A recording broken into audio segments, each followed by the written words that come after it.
It's Wednesday night, and that means it's time for the Lamar Thomas Show, featuring the greatest receiver in the history of college football. Just ask him, Lamar Thomas. I was born in Ocala, Florida. I moved to Gainesville to go to high school. Been recruited probably since the 9th grade, illegally, I might add, by the University of Florida. I still can remember Coach Solinger, Don Solinger, coming out to our practice one day. Here it is, this guy comes out in the University of Miami jacket, and I said, I can't believe that's Miami out here. And, you know, I wanted to go up and say, hey, I'm Lamar Thomas. And actually, I did walk up to him and I said, hey, Coach, I'm Lamar Thomas. And he said, I know. And that was the start of my relationship with the University of Miami. Patton, another good block, and Toretto lays it out. Touchdown, Miami.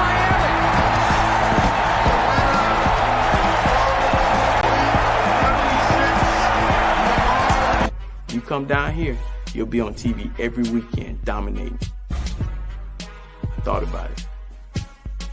I said, man, where do I sign?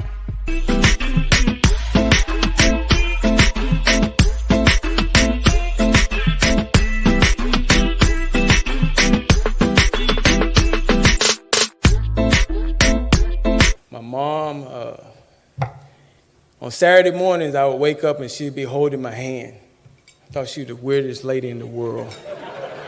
But she was holding my hands and she would be rubbing them and saying, one day these hands are gonna make you a lot of money. She was smart.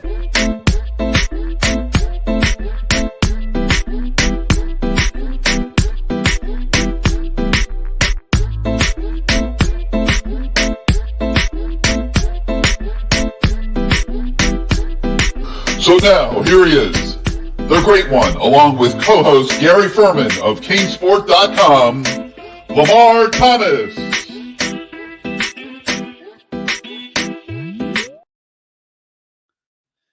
Well, I'm Gary Ferman, but I don't know what the heck happened to Lamar Thomas, to be totally honest with you. He was just here with me a moment ago, and he disappeared into the night. So I've got the best substitute in America for Lamar Thomas available, and that's our other cohort on this show.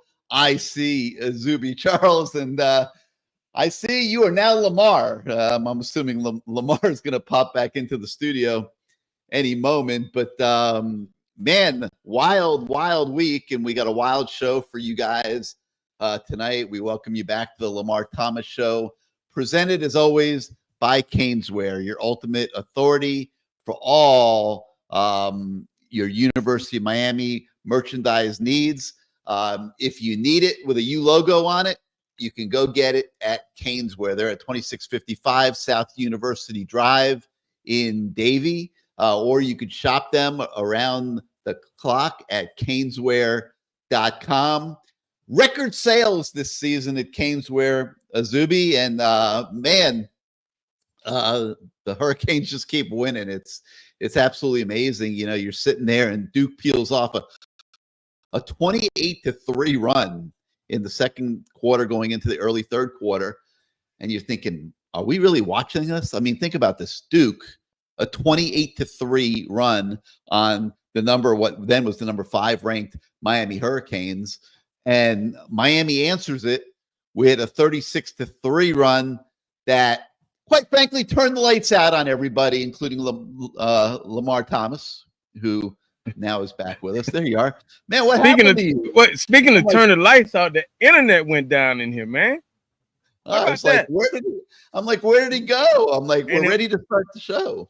I started sweating. I mean, the internet went down, so I'm on Ken's phone. I mean, this is I don't know what's going on.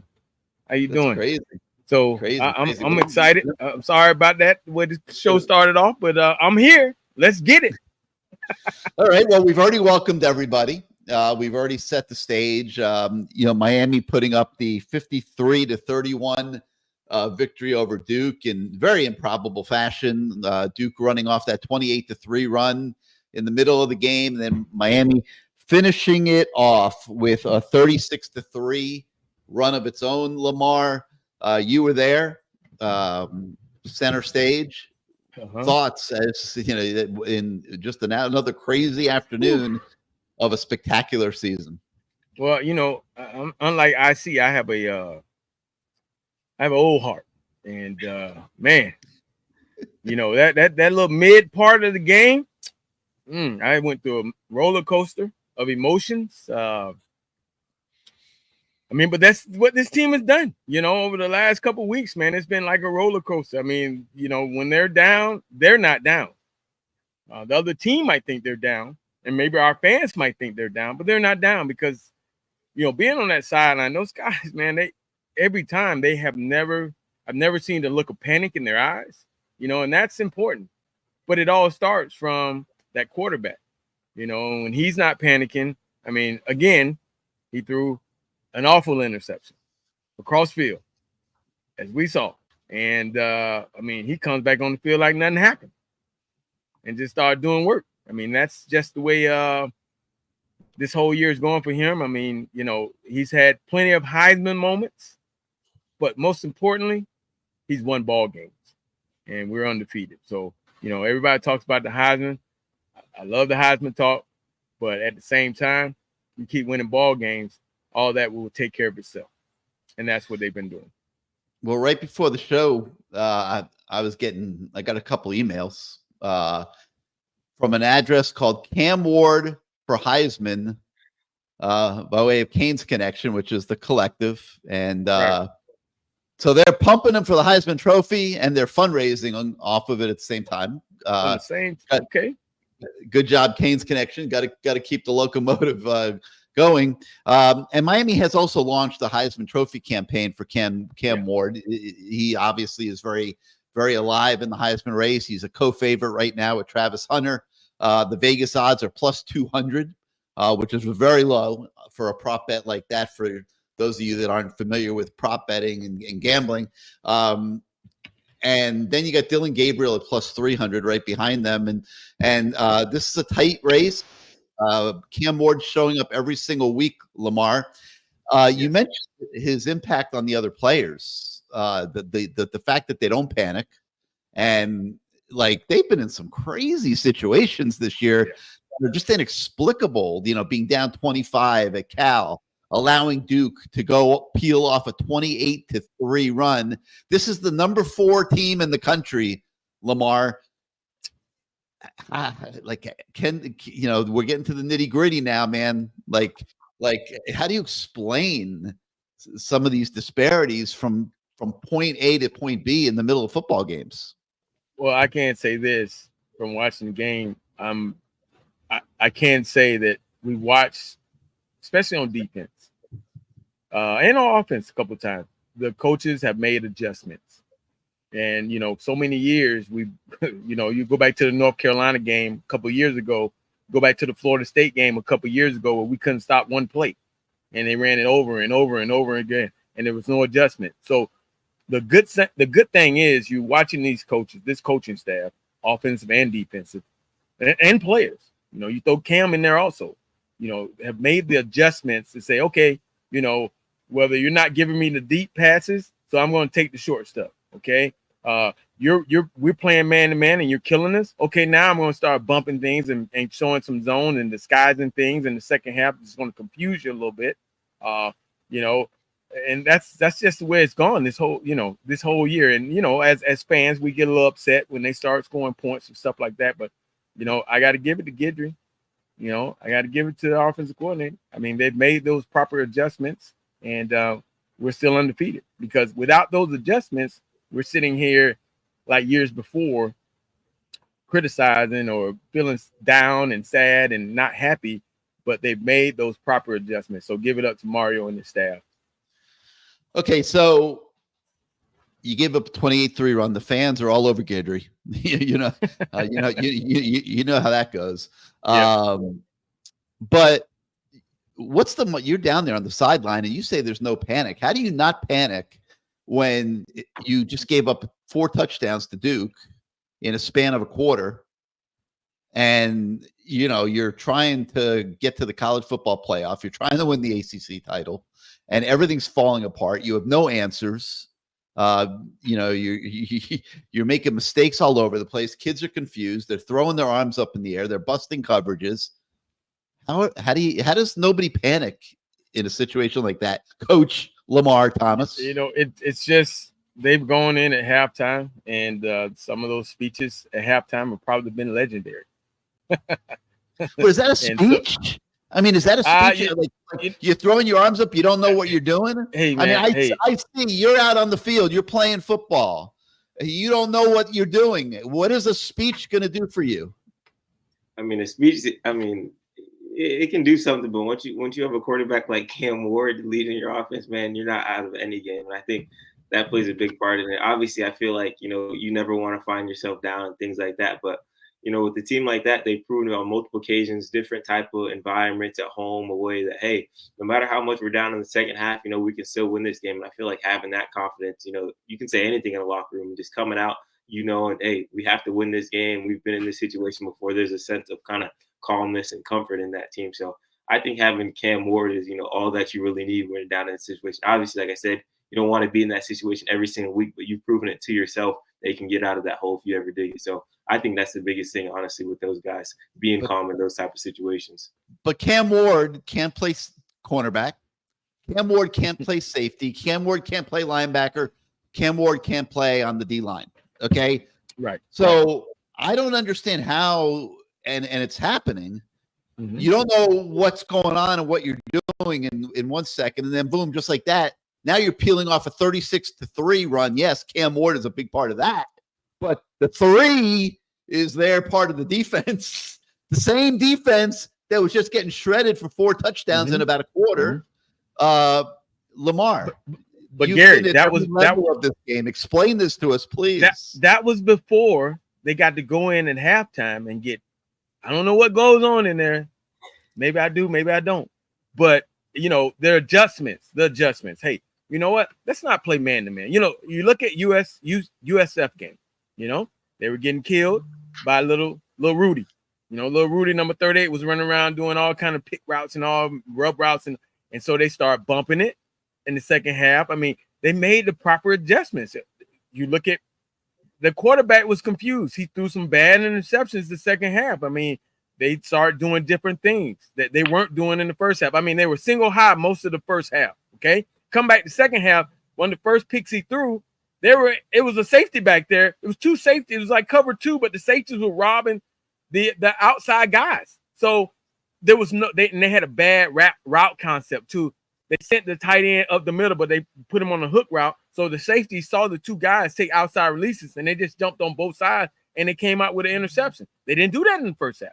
So they made the adjustments. They made the proper adjustments. We got a couple of turnovers the second half. And it was because, hey, they made some adjustments, confused the quarterback, made him wait in that pocket just a little bit more and let the guys get there. And they got sacks, turnovers, interceptions. So, I mean, you got to give credit to the coaches, man. It is what it is. And it's hard sometimes to make those proper adjustments on the sideline. You kind of wait until the guys from up top get down and give you the information.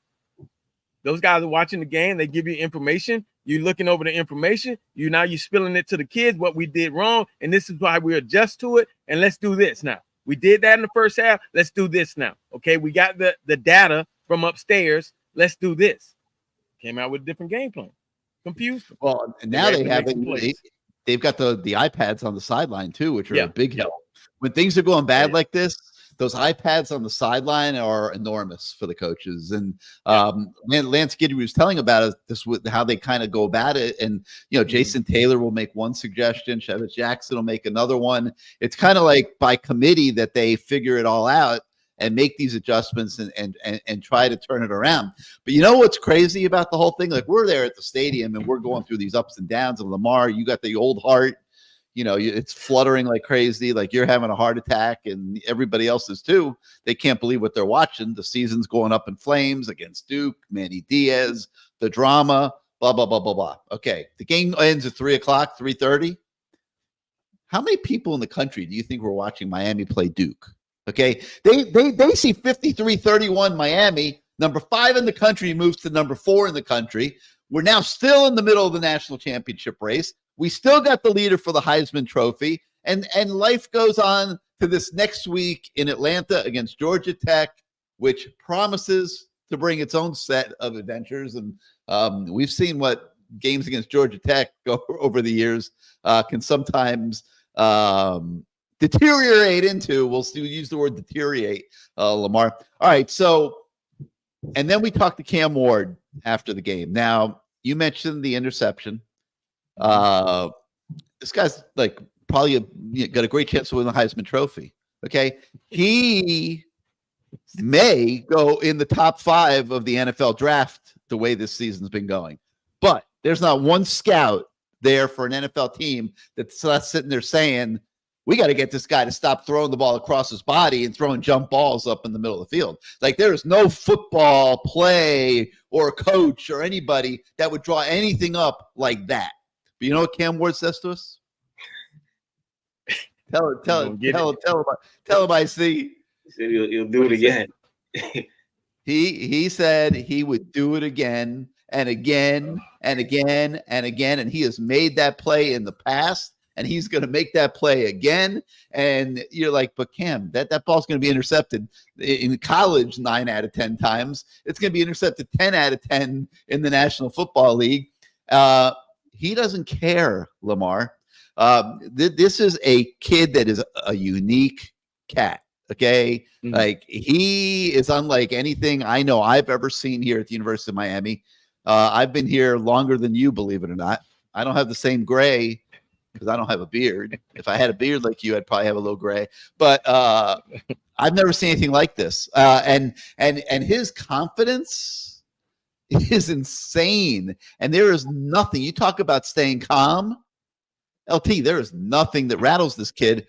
But I mean, you can't just throw. You can't do that. You can't throw that ball up for grabs like that. So I don't know. You know, there's going to come a time and place here very soon where these games are going to be real football games, and he's got to eliminate that from his game. All the great things he's done, he has to eliminate that from his game. I hope you're still with us. You still with us, LT? I'm losing you a little bit, Gary. So bear with me. We can hear you. We can hear you. So I'm talking about Cam Ward. Okay. I don't know how much you heard of what I was saying, but the careless turnover that compromises all the great things that he's doing. We're getting to the nitty-gritty of this season here. This is special. He's got to eliminate it. I think he's freezing up on us. I see. Mm-hmm. LT, you're freezing up if you can hear me. So I'm going to boot you and let you come back in. Okay. Oh, you good? There we go. Yeah, put me back in. You're in. Go ahead. Well, I can see you, but you're with us. Uh-oh. We lost. He's having big technical stuff going on at Caneswear. Listen, Caneswear's internet might not be working, but if you need Canes gear, trust me, they are pure money in the bank. They got a little bit of everything, and I'm sure Lamar is going to show us some here in a minute. But you know what? I'm going to boot him from this. Let him start from scratch. I see. He's actually already doing it. And there we go. All right, now can you hear us? I'm back. All right. I'm just saying, man, the internet doesn't work at Caneswear, but the merchandise is money.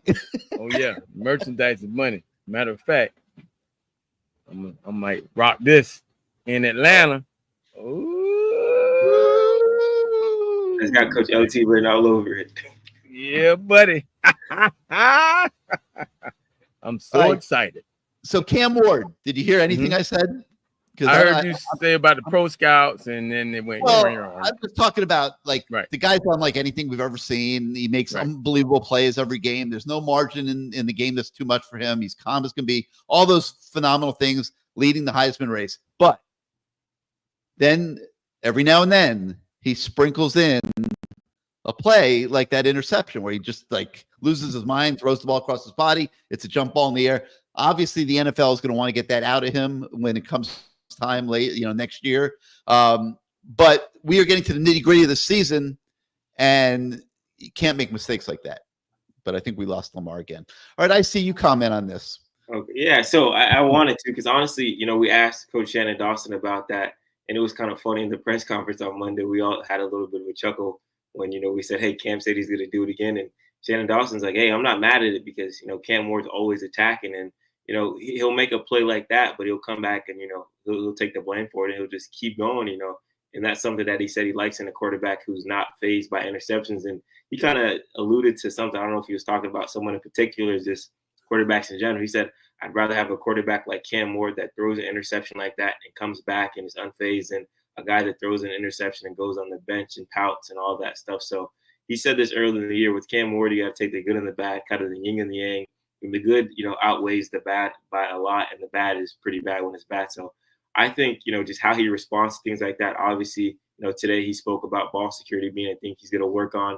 Listen, he makes those, crazy plays, when he's scrambling, he finds Restrepo for the first touchdown, and then, things like that happen. So I'm kind of with Shannon Dawson on this. I'm not taking, that as bad as it is. Obviously, it's not a play you want to see your quarterback make, week in and week out, but he does outweigh the good, outweigh the bad with the good, making a lot of other big time plays for the team. All right, let's make no mistake. Okay, for any other player, if Tyler Van Dyke is doing that, it's bad. Okay, it's as bad as it gets for a quarterback to just throw a ball up for grabs like that, and he's had turnover propensity his whole career. I think he's cut. There he is. He's turned the ball over like that through his career. So any other player, like that is bad. Okay. Credit to Shannon Dawson. This is just a spectacular coaching job. And LT, I hope you can hear me on this. We're still talking about Cam Ward. Shannon Dawson, okay, deserves a medal for and people are saying, what do you mean? He's got the best quarterback in the country, blah, blah, blah. Dude, this is not how coaches draw this up. Like, this is improvisational football in a lot of cases going on, and he's having to mentally himself compromise on things that coaches don't compromise on. I was saying, LT, if Tyler Van Dyke's throwing the ball across his body, throwing a jump ball up in the middle of the field, I mean, everyone's going crazy. Cam Ward, you don't think twice about it. You move on to the next play. Talk a little bit about eliminating these things from his game and that dynamic for Shannon Dawson of having to adjust himself as a coach. Well, I mean, you got a special player, and I've been in an offense where you have a special player who is the quarterback.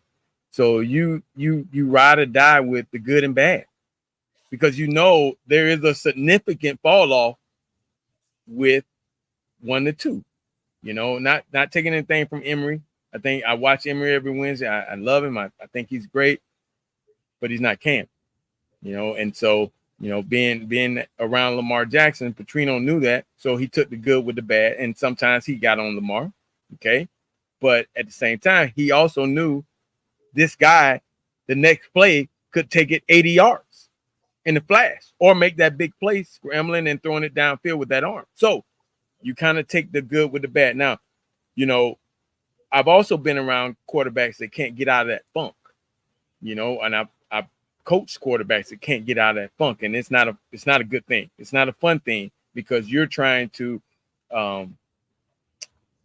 be gentle with your what's the word I'm looking for? With put it this way, you're just trying not to upset them any more than they already are. And I don't think that Guidry, just listening to them, I mean, not Guidry, Shannon, I don't think they really hold back. I've listened to their interactions, and they have great interactions, and they're truthful. They're, hey, that was a bad throw. Okay, let's get the next one, or hey, I want this play. Just like he was saying, hey, that was you were supposed to hand it off on the last play where he got sacked, where he had no protection, and the guy came from the backside. You were supposed to hand it off. So they're honest with each other. And this is every day that I've gone down there. I just love watching their interaction, because they're honest with each other, and they don't mince words, and they're like, it's like a marriage, man. So it's awesome to watch, and it's awesome to listen to them because they both know, and they're on the same page for the most part, and it's awesome to listen. Well, let me tell you something. You talk about having a heart attack, okay? And your heart, you're getting a little older now. Your heart's not what it was when you were young. Okay, how would you feel if you were Michael Irvin, for example, who's an old guy like me? Okay, we were in school at the same time. That's how I know it. And you're down there on the sideline, and you're throwing your life into every minute of these games, and all hell's breaking loose. You're giving up a 28-3 run to Duke, and it's all crazy. And I can't even begin to imagine like what might be going through a guy like Michael Irvin's mind at that moment in time. Oh, hey, Michael, how you doing, man? Hey, what's up, guys? I appreciate you guys bringing me on and having me on. You know what I mean? Well, we definitely appreciate you being on, Mike. Clean that. Clean that camera so you can see me. I say all the time, you can only hope to contain Mike. You can't stop him. You can't stop him. I mean, you can only, and this was you in your playing days. You just hope to contain him. When you're on that sideline, get out of his way. Dude, but listen though, and Lamar knows this, man. We're so blessed to get an opportunity to experience that. We had our runs, Most people go through life. If you get a great run, you never get another one. But we actually do get another one through these young kids, and since it's been so long, that makes it all that much more sweet. You know what I mean? To be at this place right here. And the best part about it, honestly, guys, is seeing the growth of these kids and watching them catch on to what's really happening now. I think it was Fletcher Jr. in the locker room last week when we were down. He was down by a few points. He said, "This ain't nothing. We already came back from 23 down. We already came back from 20. Dude, y'all don't even know what that means. Football is this much in the mind. You move the needle that much where you're believing, it don't matter. No matter what happened, we good. That's the difference between what you see in the NFL between all them other teams and Patrick Mahomes and the Kansas City Chiefs. When they got that coin toss the other day, Baker Mayfield said, "Oh man, game over." That's what we're setting off in college. You put the ball in Cam Ward's hand, "Oh man, game over." That's what we setting up. You know what I'm saying? That is true. Hey, Mike, many people have asked me, first of all, what was he doing down there on the sideline on all fours? Okay. Secondly, what's up with that shirt? So can you address both of those for me real quick? And it's a great opportunity to address both of them because, first of all, more than anything, Lamar, we're so superstitious. Football players, we're the superstitious. We're crazy. I mean, I have literally worn the same underwear to games for 5 weeks because I was going off. I was going off. And it didn't matter because it was going to get sweaty down there anyway. Don't worry about it. You just go get what you got to go get. The important part was getting them 200 yards. I had to go get them 200 yards. So, that's what my head was like. Boy, these underwear, they brought me 200 yards one game. I got to go get that again. I won 5 weeks in a row. You know what I'm saying? So what happened, I got down there, and we started mounting that comeback. And when you get down, we all know it. We be doing it on the sideline. Lamar, we move around because we think we're affecting the damn game. This ain't a good spot. Let's go over here. This is okay. I got my spot always to the left. Right. Now, why are we crazy like that? Why do we really think we're affecting the game? I got down there, and that relic started coming back. I was like, oh my God. And then I moved, and something happened. So I said, get back to where you were. Get back. I had to get back on all fours, but I had to leave that thing in the air until we finish it. You understand what I'm saying? Until we finish that comeback. And we did. It's like what it is, man. Oh, man. And the shirt, man. You had the shirt on. You talk about the underwear for 5 weeks. I mean, that shirt, man, it looking kind of dingy, dog. But hey, it is what it is. I mean, from all the hugs your hug meter is up 2,000, bro. Dude, and I gotta give credit and love to all my peeps, man. They showed up when we talked about in that Florida State game. They were out there, man. I hadn't seen a tailgate like that. I don't know. I don't think I've ever seen a tailgate like that in Miami. It was incredible. It really was incredible. So yeah, and carried around that shirt. Everybody asked about the shirt. So that shirt is about to be available to you probably as soon as tomorrow. You know what I mean? So as soon as tomorrow, we're gonna get it out and get it available. So yeah, only because when you're doing things like this, you got to continue to rally. The emotional side of it is so important. One of the young dudes, one of our kids told me, he said, man, they call me Unc. I love, man, when I came out here, when we come out here and we see you, and we see you guys out here. That means something. Boy, you know, I'm an old man. I almost cried right there, but, you know, I'm trying to hold my toughness. I said, we family, let's go. You know what I mean? Let's go. But I really wanted to grab me some pads, man, and try a route or two when he said it. You know what I mean? No, I ain't that told enough you in- it's but over. they pull you in like that, dog. They pull you in. We're done. What would happen? What would happen if you We're grabbed some done. pads and threw them on We're and went done. out there? What would happen today, Michael? No, Nothing. you can't put Nothing. something on. You can't. Nothing at all. Nothing ain't gonna happen. I can't No run more. by nobody. Ain't nothing gonna happen. Hey, so Well, hey, man. go ahead, LT. Yeah, right there. No, He's having internet problems over there at Caneswear.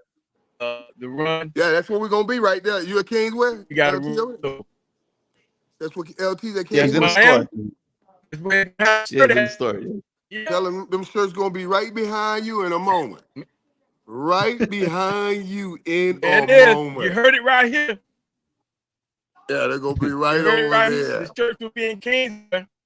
That's And it. right, Made by Michael Irvin. let me tell you what's so cool about this. Because remember, guys, when we first started all of this U stuff, all the U, we were called the Canes.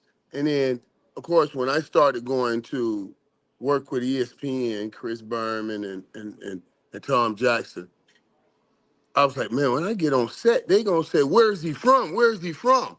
And I was saying to myself, wait a minute, you know, because of the hotel situation, I didn't want to bring up that. I said, well, I don't want to say Hurricanes.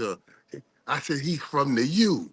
And then, boom, this thing took off. That off season, I came home, and Donna Shalala and I, we sat down and we came up with that campaign. Remember, I did that first commercial.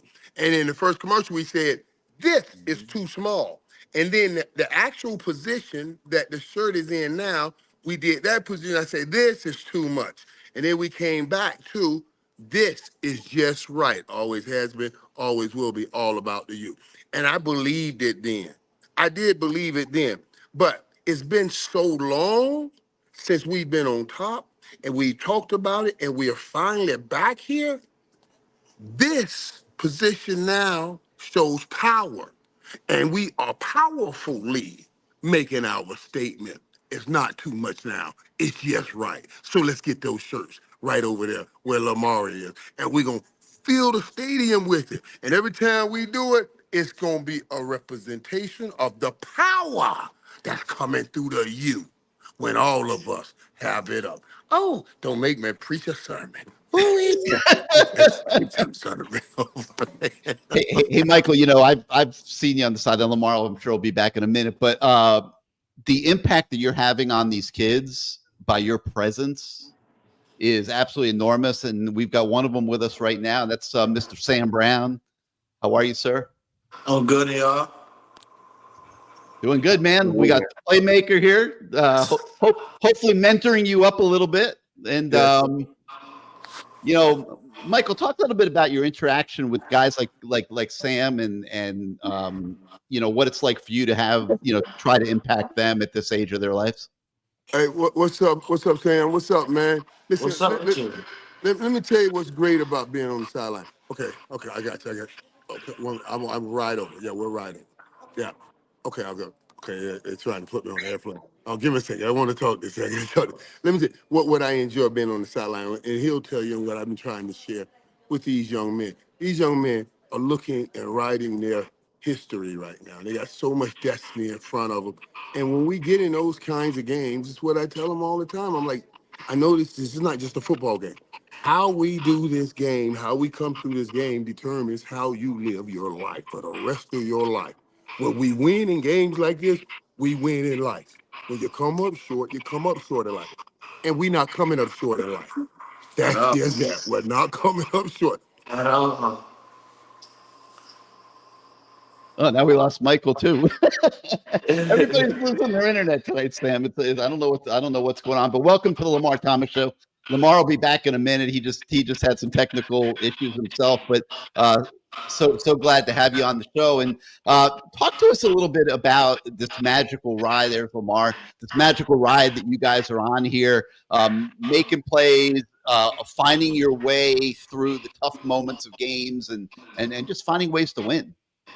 For one, I'll probably start off with just saying, like, going back to you saying it's a magical season. I mean, it's not really too much of magic. Like, we put in the work every day. We come to practice every day, you know what I'm saying, being 1-0. So it's not really too much magic been happening. We prove it to ourselves every day. So, and throughout the season, we had some tough we had some games where we wasn't executing at the best. So it kind of looked like some hard droppers, but to be honest, it was more so like we just got to find our execution. And as you can see, we like when we all come together and play complementary football, it all like at the end of the quarters, 4 quarters 0-0, we gonna come out victory. Hey, Sam, I got to ask you this, man, because it's one of the questions I've been wondering. Why did you come to the University of Miami, man? We're happy to have you, but why did you come here? To be honest, I kind of had a relationship already with Cristobal. When he was at Oregon, I had came out there like that was like one of my like first ever visits. I was like 15. I would say when I went out there, I went out there by myself. I and my 7-7 coach. We hit it off our dinner there. But being from Savannah, Georgia, my parents didn't want to let me make a decision so quick, but Oregon was my dream school. You know what I'm saying? Like just the flashy uniforms, the back. You can go back to the background with David Thomas, Mariota. They made football look a little bit different back then. So, family, I kind of handed over there. Then Dawson, I played under him at Houston with Tank Dell. So I've seen how like the offense can compliment me. So I kind of, what I'm saying, I fell in love with the offensive scheme a little bit more than I could find at other schools. Well, I Sam, tell you this, Sam. Go ahead. I see. Okay. Sam, I want to ask you.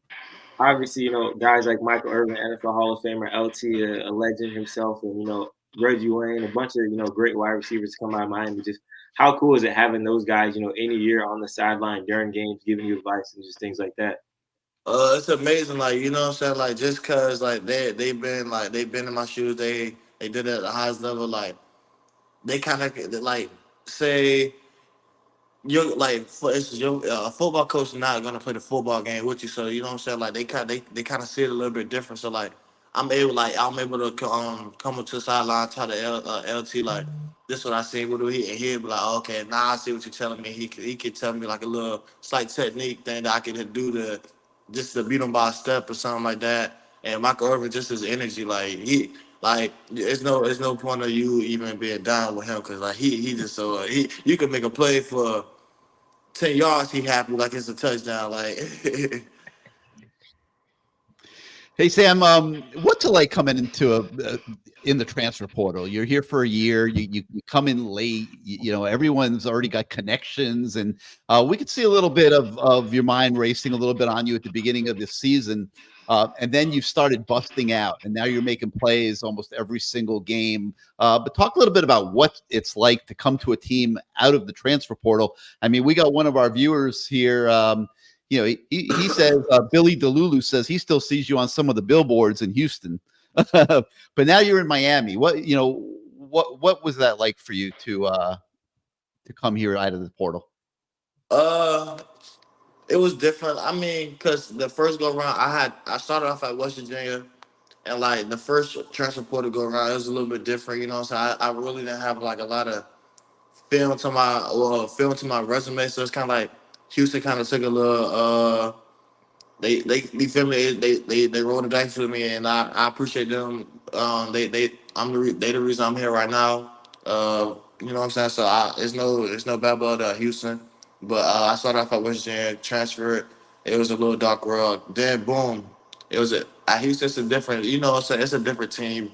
We was probably a 500 team at the, you feel me, at the least. So you know what I'm saying, like right now we 100%. So it's a little bit different culture wise for like you know what I'm saying, like you got to be a real pro over here. So that's one thing, like I say helped me too, like coming up here, just being a lot with a lot of guys. That's what I'm saying, mindset, like it kind of pushes you to step up and like not be the last man behind. You know what I'm saying? Like we wide receivers, we pride ourselves on being the earliest to everything. So like say we got meetings at 6:30, we in there at like 6 o'clock, like and waiting on the coaches coming. So it's kind of like, you know, it's this preparation thing over here, and just the fitting in part.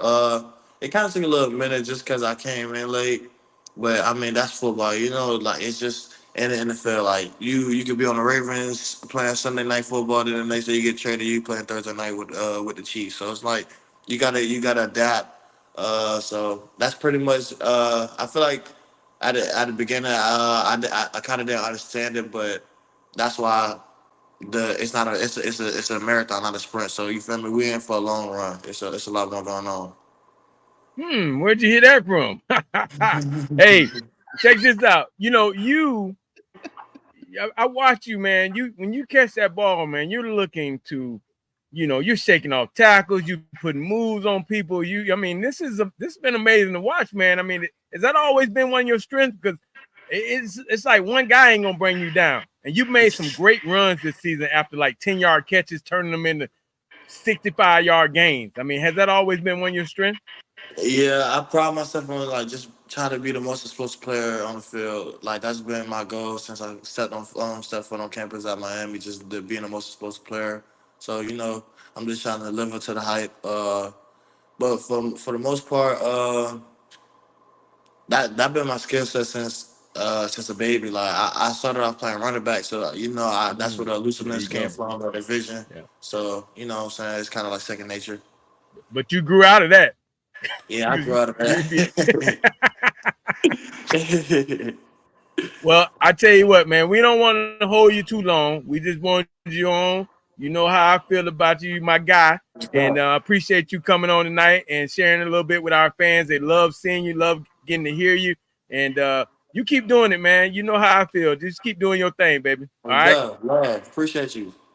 Good Appreciate seeing you, you, Sam. Sam. All right. Thank y'all.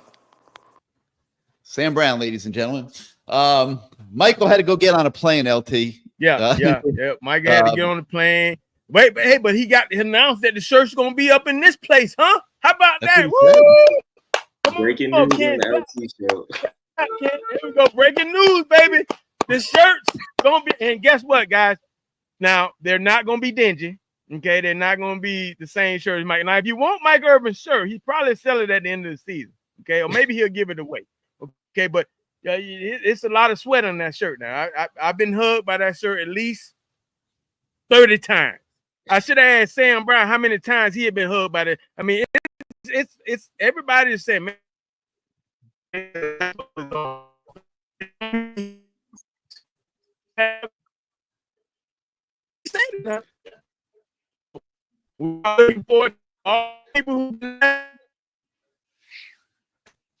think we're losing him again. That internet's crazy tonight. I don't know what's going on over there. LT, if you can hear me, we lost you again. Yeah, we're not hearing you clearly at all. Come back on. Come back to us. So I see. Sam Brown said something there. I wish LT hadn't sent him home, because like it was really interesting. Like he used the word pro. We have to behave like pros here, and we came with the insinuation that he had never experienced that before, and I believe that. Like, Mario runs this team like a pro team, and these guys are expected to be accountable. It's unwavering, and Here's the kid that came here and he's out of the portal. Like he's looking. Hey LT.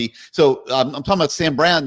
He comes here out of the portal, and he's looking to like be the man. Okay, he didn't come here. He's here on a 6-month loaner.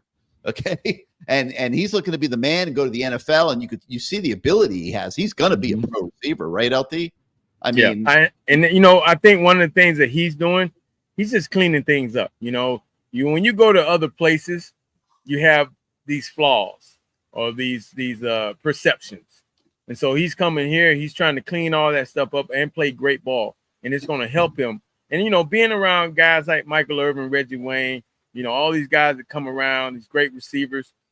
I think that he understands, and he listens to us, and he understands what we're saying, and we're also kind of preaching to him about reality. And so with that being said, when you have somebody that's speaking into your life, like you said, that's been there, it's different.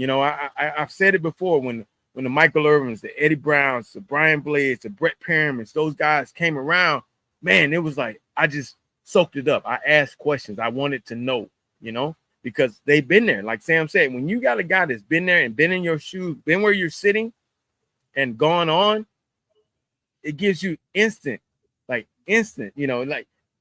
this guy knows, so I got to listen to him. He's been there, credit, instant credit, or whatever the word I'm looking. Shit, I don't even know right now. But I'm so excited about this show, and the internet been messing up and stuff. But my God, I feel good. I feel good.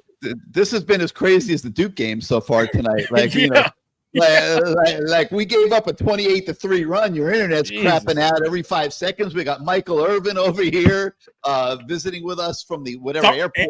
And describing that he's gonna put the shirt in here, and saying he's gonna put the shirt in here. Man, this is gonna be wild. People are gonna be knocking down the doors around here to get that shirt. But anyway, so back to Sam Brown. So you could see the growth, LT. I mean, from just 2 months ago, I was a little worried about Sam, just watching and seeing that he wasn't really involved very much in the game, which I knew was coming with an enormous amount of frustrations, and the fans are on him and Damian Martinez, who was kind of like in the same boat. They came here in the summer. They didn't have spring practice. They're now suddenly part of this team, which is a really good team with a lot of really good players. And they're not getting to impact the game in the way that they came here to do. And that's tough for a kid. I mean, this is it, man. This is it for Sam Brown. This is it for Damian Martinez. They're looking at April, the NFL draft. But LT, here we are, and now going into November, you could see the growth, and I know that you've been part of that. You're there every week at practice, and you're on the sideline at games, and you're helping these kids. You could see the growth of Sam Brown from August, September to November. Well, just like I'm reading some of the viewers, KB and all those guys in the wide receiver room, because there's a lot of them. They're doing an outstanding job, because not only do they have to be able to coach those guys on the field, but when they step off that field, you have to still coach them, and you have to be a psychologist, a psychiatrist, all that good stuff, to help these guys through the mental part of it too, because the wide receivers can be divas. We all know that they can be divas, and they all want the football. But the thing that they're convincing them is that, hey, it's a long season, and if we're as good as we think we're going to be, we're going to need you, and you're going to show up.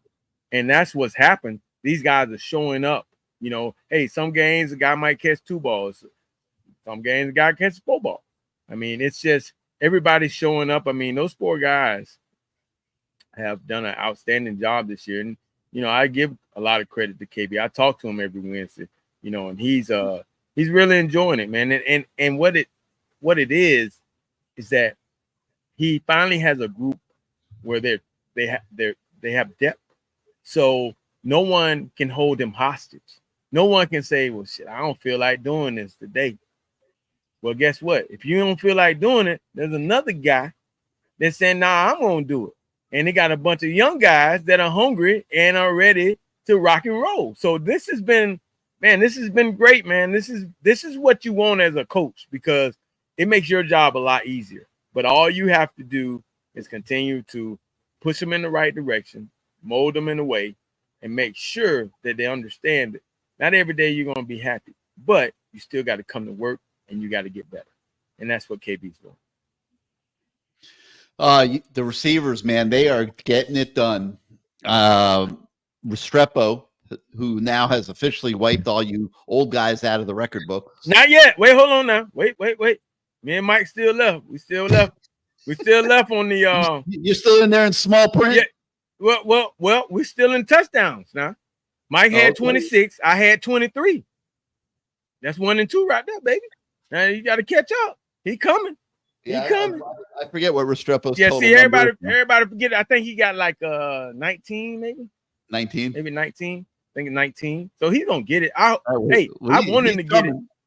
I want him to get it because that means that we winning. He's scoring touchdown. We winning. I want him to get it. I mean, this has been great to watch. You know, I was on some show. No, actually, it was online on Twitter. I think Luke had one of those. I forget what you call it, where people are tuning in and they're talking. And so I listened to this guy. Yes, thank you, young guy. In fact, and it's not even Twitter no more. It's X. There you go. So I listened to the guy, and he was saying, "Oh well, you know what? Hey man, he get the ball so much, and he was getting the ball, and you know he dropped balls, and you know, and he good friends with the quarterbacks." And I said, "Wait, hold on." I had to call. I said, "Luke, let me in." I read the guy. I said, "Let me tell you something, bro. As a receiver, your job is to catch the football. Your job also is to have a relationship with your quarterback where he knows that you're going to make plays for him. And so you don't even have to be friends, but it helps. But if he knows that he's going to make plays for you and you're his friend, hell, he's going to throw the ball to you. He knows shit. I mean, hey, I'm going to throw the ball to my guy. I know that he knows where I want him to be, and he knows it's a great relationship. So I told the guy, instead of complaining, like all of us, you know, our fans do sometimes, how about give the man his flowers? I mean, this has been incredible to watch. The game has changed. They don't have to run the plays in no more. They can sit there at the line of scrimmage so they can run more plays. Okay. We were downfield. They do vertical stuff a lot.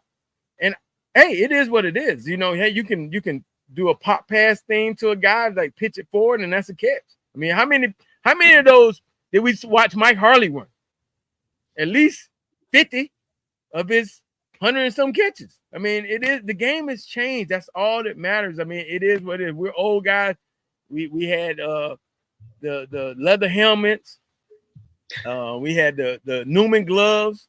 You know, hey, this game has changed, and I enjoy watching it. And I enjoy watching this receiving group, and you know, Mr. Restrepo is doing his thing, and I'm a big fan. I'm a big fan of all of them because I enjoy watching them. I enjoy being around those guys. It gives me the itch a little bit sometimes, but when I leave and I got to go to pick up my kids, I said, well, that itch can stay back there because I enjoy picking up my kids too. So, but yeah, it's just been fun to watch, and Restrepo deserves his flowers for what he has done, and you know, I'm very proud of him. He's an awesome guy. He's a very awesome guy. Well, the thing I love is it's not just about Restrepo anymore, and it was early in the season. And I remember sitting there saying, I think we talked about it on this show, and I'm saying we got to get some of these other guys involved. You know, Sam Brown wasn't really that involved. You know, George would come and go here and there. Horton would come and go here. But I mean, I'm thinking like we got to get these other guys impacting the football game, because that is what is going to make this offense dangerous later in the season. And they've started doing that. And like, you know, Restrepo goes 8 for 146. Horton goes 6 for 71. Jacoby goes 4 for 74. Sam Brown goes 2 for 46. Now they're all getting to participate. It gives that room an entirely different feel and look, Lamar. You've been a receivers coach for many years. You know what I'm talking about. Tell the listeners what that means when everybody's getting opportunities. Man, it is. It's an unstoppable type feeling, because you know that it doesn't matter who the ball is going to, they can make plays. And you watch Horton, he's over there making plays. I mean, how many times did he catch that slant last week? He had to go up and get it a couple times. That was awesome to watch. You got number 3. That's why I call him 3. He's George. He's making plays downfield. He made some tough catches, man. His hands are a little underrated, man. He made some tough catches in that game. I mean, he obviously that one slant that was a tough catch. It kind of slipped through, but he made some tough catches earlier in that game to keep those chains moving. Okay, and obviously Restrepo, we talked about him, and Sam Brown. I mean, that's 4 guys. You better have 4 good DBs out there. See, that's what I used to love about when I was playing with Horace and Spence and K-Dub. And then, we had the Ruthless Posse, but we also had a tight end, Coleman Bell, who could line up at any position too. So you better have 5 guys out there that can cover us, because we got one weak link. We're going to take turns on you like Diddy. We're going to put some baby oil on you, but we're going to take turns on you, baby. You know what I mean? And so I didn't mean to make Diddy reference, but it came up. Sorry about that. Wow. Sorry, Mama. Wow. Sorry, You believe Mama. this? I see. It's his show. He can do whatever the hell he wants. But Sorry, Mama. Whoa. I see. You're young. You know how the mind of a young guy works. How big of a difference does it make when everybody is now contributing? Your Restrepo's busting the record book, but they're all getting to eat on Saturdays. How's the young mind process that? Yeah, everybody's eating, and I got a seat at the table, so I'm happy as everybody.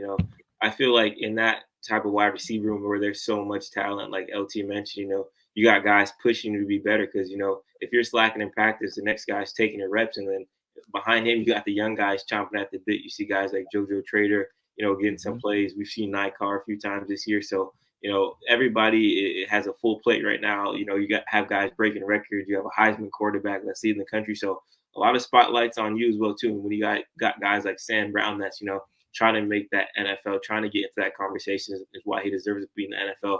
Scouts are watching. Obviously, they're there, maybe there for Cam Ward or Damian Martinez, but you start making a few big plays, and hey, who's this number 11 guy? Your name gets circled. Yeah. So with the type of offense that Miami's running this year, all the wide receivers, I believe all 4 of those guys are above 400 yards, multiple touchdowns. Listen, hey, my guys are having fun. They're eating. I'm eating. Why complain? Undefeated as well too. So I feel like what they got going, in that wide receiver room is kind of every wide receiver's dream, because you see, some wide receiver rooms across the country, some guys are underwhelming, or you have that one guy with 900 to almost 1,000 yards, and everyone's at 200, 100, 300. Everybody's eating and breaking records. So as a wide receiver, I absolutely love to play under Coach KB and in that office with Shannon Dawson. Lamar, the level that these guys are playing at is extremely impressive. I don't know who else to credit but the coaches, and I know KB's one of them. I know you go out there, Michael goes out there. They got GA is helping out with the receivers. Cooney helps out a lot. Like we're seeing it with our own eyes, and that's not something we've always seen at Miami at every position, and we certainly don't see it at every position. These guys are on top of what they're supposed to do. They're running the right routes. They're catching the ball at an extremely, extremely high level. And I don't know, Restrepo's rewriting the record books like all you guys never played. I joke around about it. It's really true. I don't know that he's going to be a first-round draft pick. He's not. I feel comfortable saying he's not. He's probably, he's hopefully going to go somewhere in the second day and get his opportunity. And if he keeps playing like this, he will find an opportunity where he could play in the National Football League. But the thing that I've said, if this guy gets in your camp, watch out. Yeah. Because he's a self-made man, this kid. And we've gotten a chance to watch it from the day he arrived. He has worked himself into this. Unlike anything that you'll ever see. Kids don't work as hard as this kid. Kids don't have the hunger that this kid has. But the point I'm making is this isn't Andre Johnson running around out there. This isn't Michael Irvin running around out there. These kids are maxing their talent. All four of them are maxing their talent right now and playing at an incredibly high level. And yeah, just like Gino Toretto won the Heisman, Cam Ward might win the Heisman, but these guys are driving the bus to get him there, LT, and they're doing it collectively. And KB and these guys got to be doing something right. They are. They really are. And like I said earlier, I mean, it's just not them coaching them right there on the field, because as soon as they step off that field, they're still coaching them as far as, hey, as far as their attitudes, making sure everybody's still into it, making sure everybody knows that, hey, this is a long season. Everybody's going to eat, like you said, IC. And that's a skill in itself, because when you got those guys, I've had it where I've had a guy, Devontae Parker. He was a guy.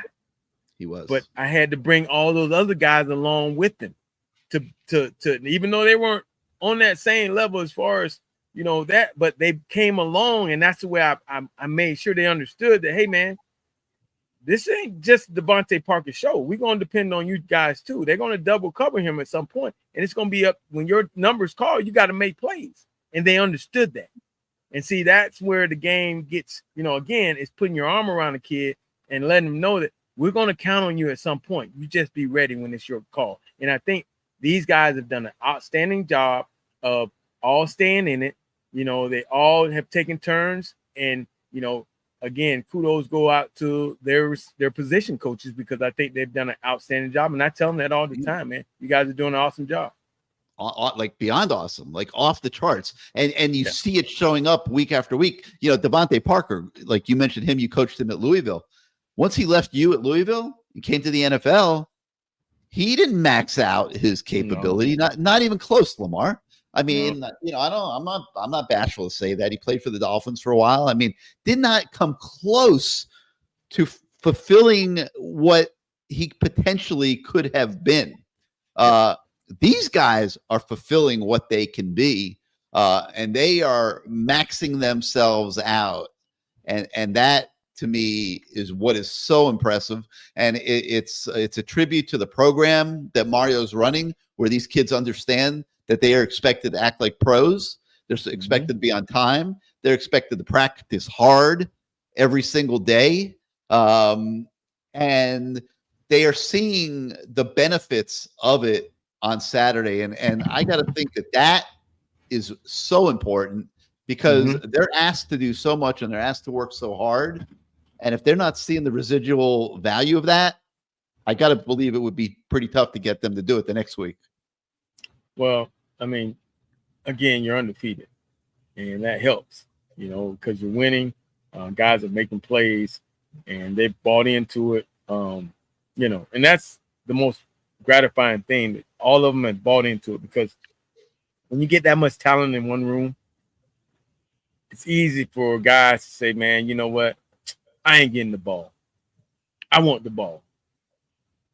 But I think all those guys, through that leadership, you got guys coming from different teams. And the one thing I do like about this receiving squad, I don't think any of them were 5 stars. No. Okay. And so they've earned the right. They've earned those stars on the college level. They might not have been 5 stars in high school, but they earned the 5-star right now. And that's a beautiful thing, because that means they've developed somehow, some way, through another school or another, but they all have come together and they're working towards one common goal, and they have great leadership in that room, from the coach on down to the players. And it's just been great to be around those guys and to watch them every week. I mean, because it just, Mike said, hey, he wants to be in there. No, he don't. And neither do I. But, I just look at him sometime and go, where would I fit in? Where would I fit in? I don't know. I don't know if I'll be playing, because them guys are good, man. The game has changed. They're good. They're really good. They do a lot of good stuff. And, it's funny to watch them run certain routes, and then I kind of give a little insight on them, and they go, oh, okay, cool. They like that. And they try a little bit. I'm like, okay, I give you a little old school flavor, because the old school flavor was successful a little bit. We know a little bit. Me and Mike, we know Reggie. We know a little bit, but the game has changed. And Reggie, you listen to Reggie because he's still coaching these guys on a high level. He's coaching in Indianapolis, so it is. I pick his brain a little bit about certain things he teaches those guys, and it's a fun time. And like Mike said, man, for us to be around these guys and to instill a little wisdom into them, and those guys listen, it makes us feel good. Hey, we might get knocked out of record books, but that's what ball is about. You raise some guys behind you, and you hope that they're just as good. I don't have any ill feelings. Maybe a little bit. Mike Harley broke it, but that's all good. He played like 9 years, but it's all good.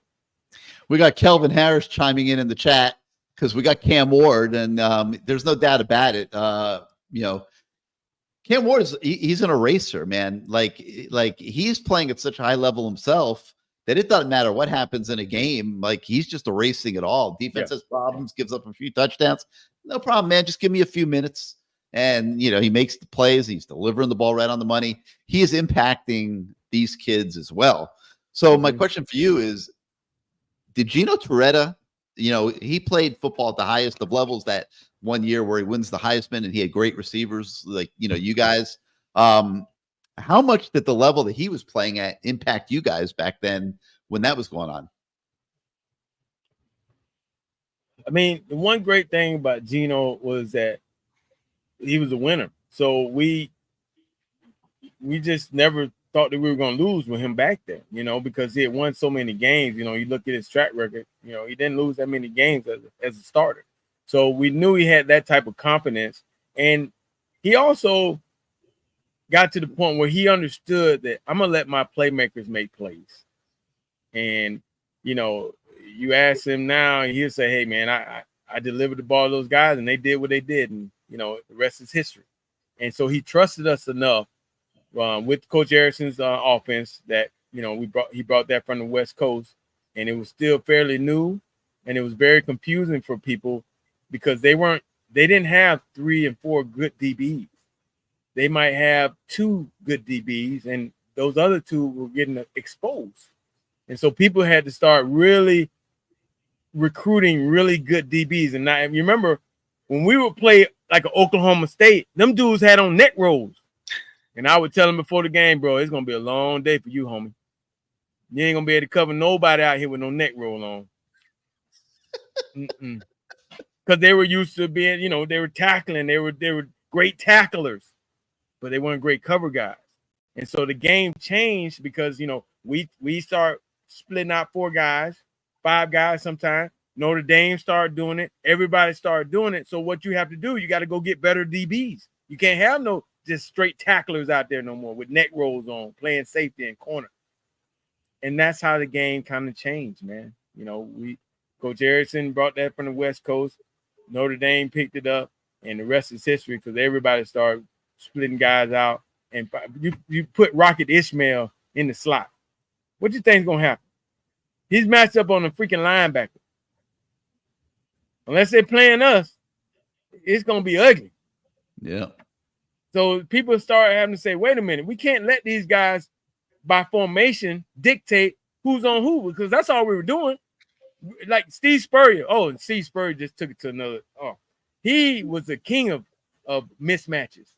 Chris Doran, Willie Jackson, 6'3", 6'4", inside playing tight end, wide receivers matched up on a linebacker. Come on, man. Now, if you put a little guy in there, what's going to happen? They're going to say, okay, now we're going to run the ball with Eric Rett. I mean, the game has just changed where it's all about the matchups. And now what's happening is you see it's hard to match up when you got 4 good guys out there and a running back and a tight end. The great thing, we have tight ends. But our running backs have made a lot of plays with those little shuffle passes that Cam has done. I mean, I love watching that because it seems like Martinez, he don't hesitate when he catch that little shuffle pass. Boy, he is downhill. What? And he has good footwork too. People, him and Mark have really good footwork. If you watch them at the running backs, they really can jump, move, jump, cut, and they can do a lot of good stuff. And and live too. I mean, we have a lot of depth over there on offense. It just makes me smile.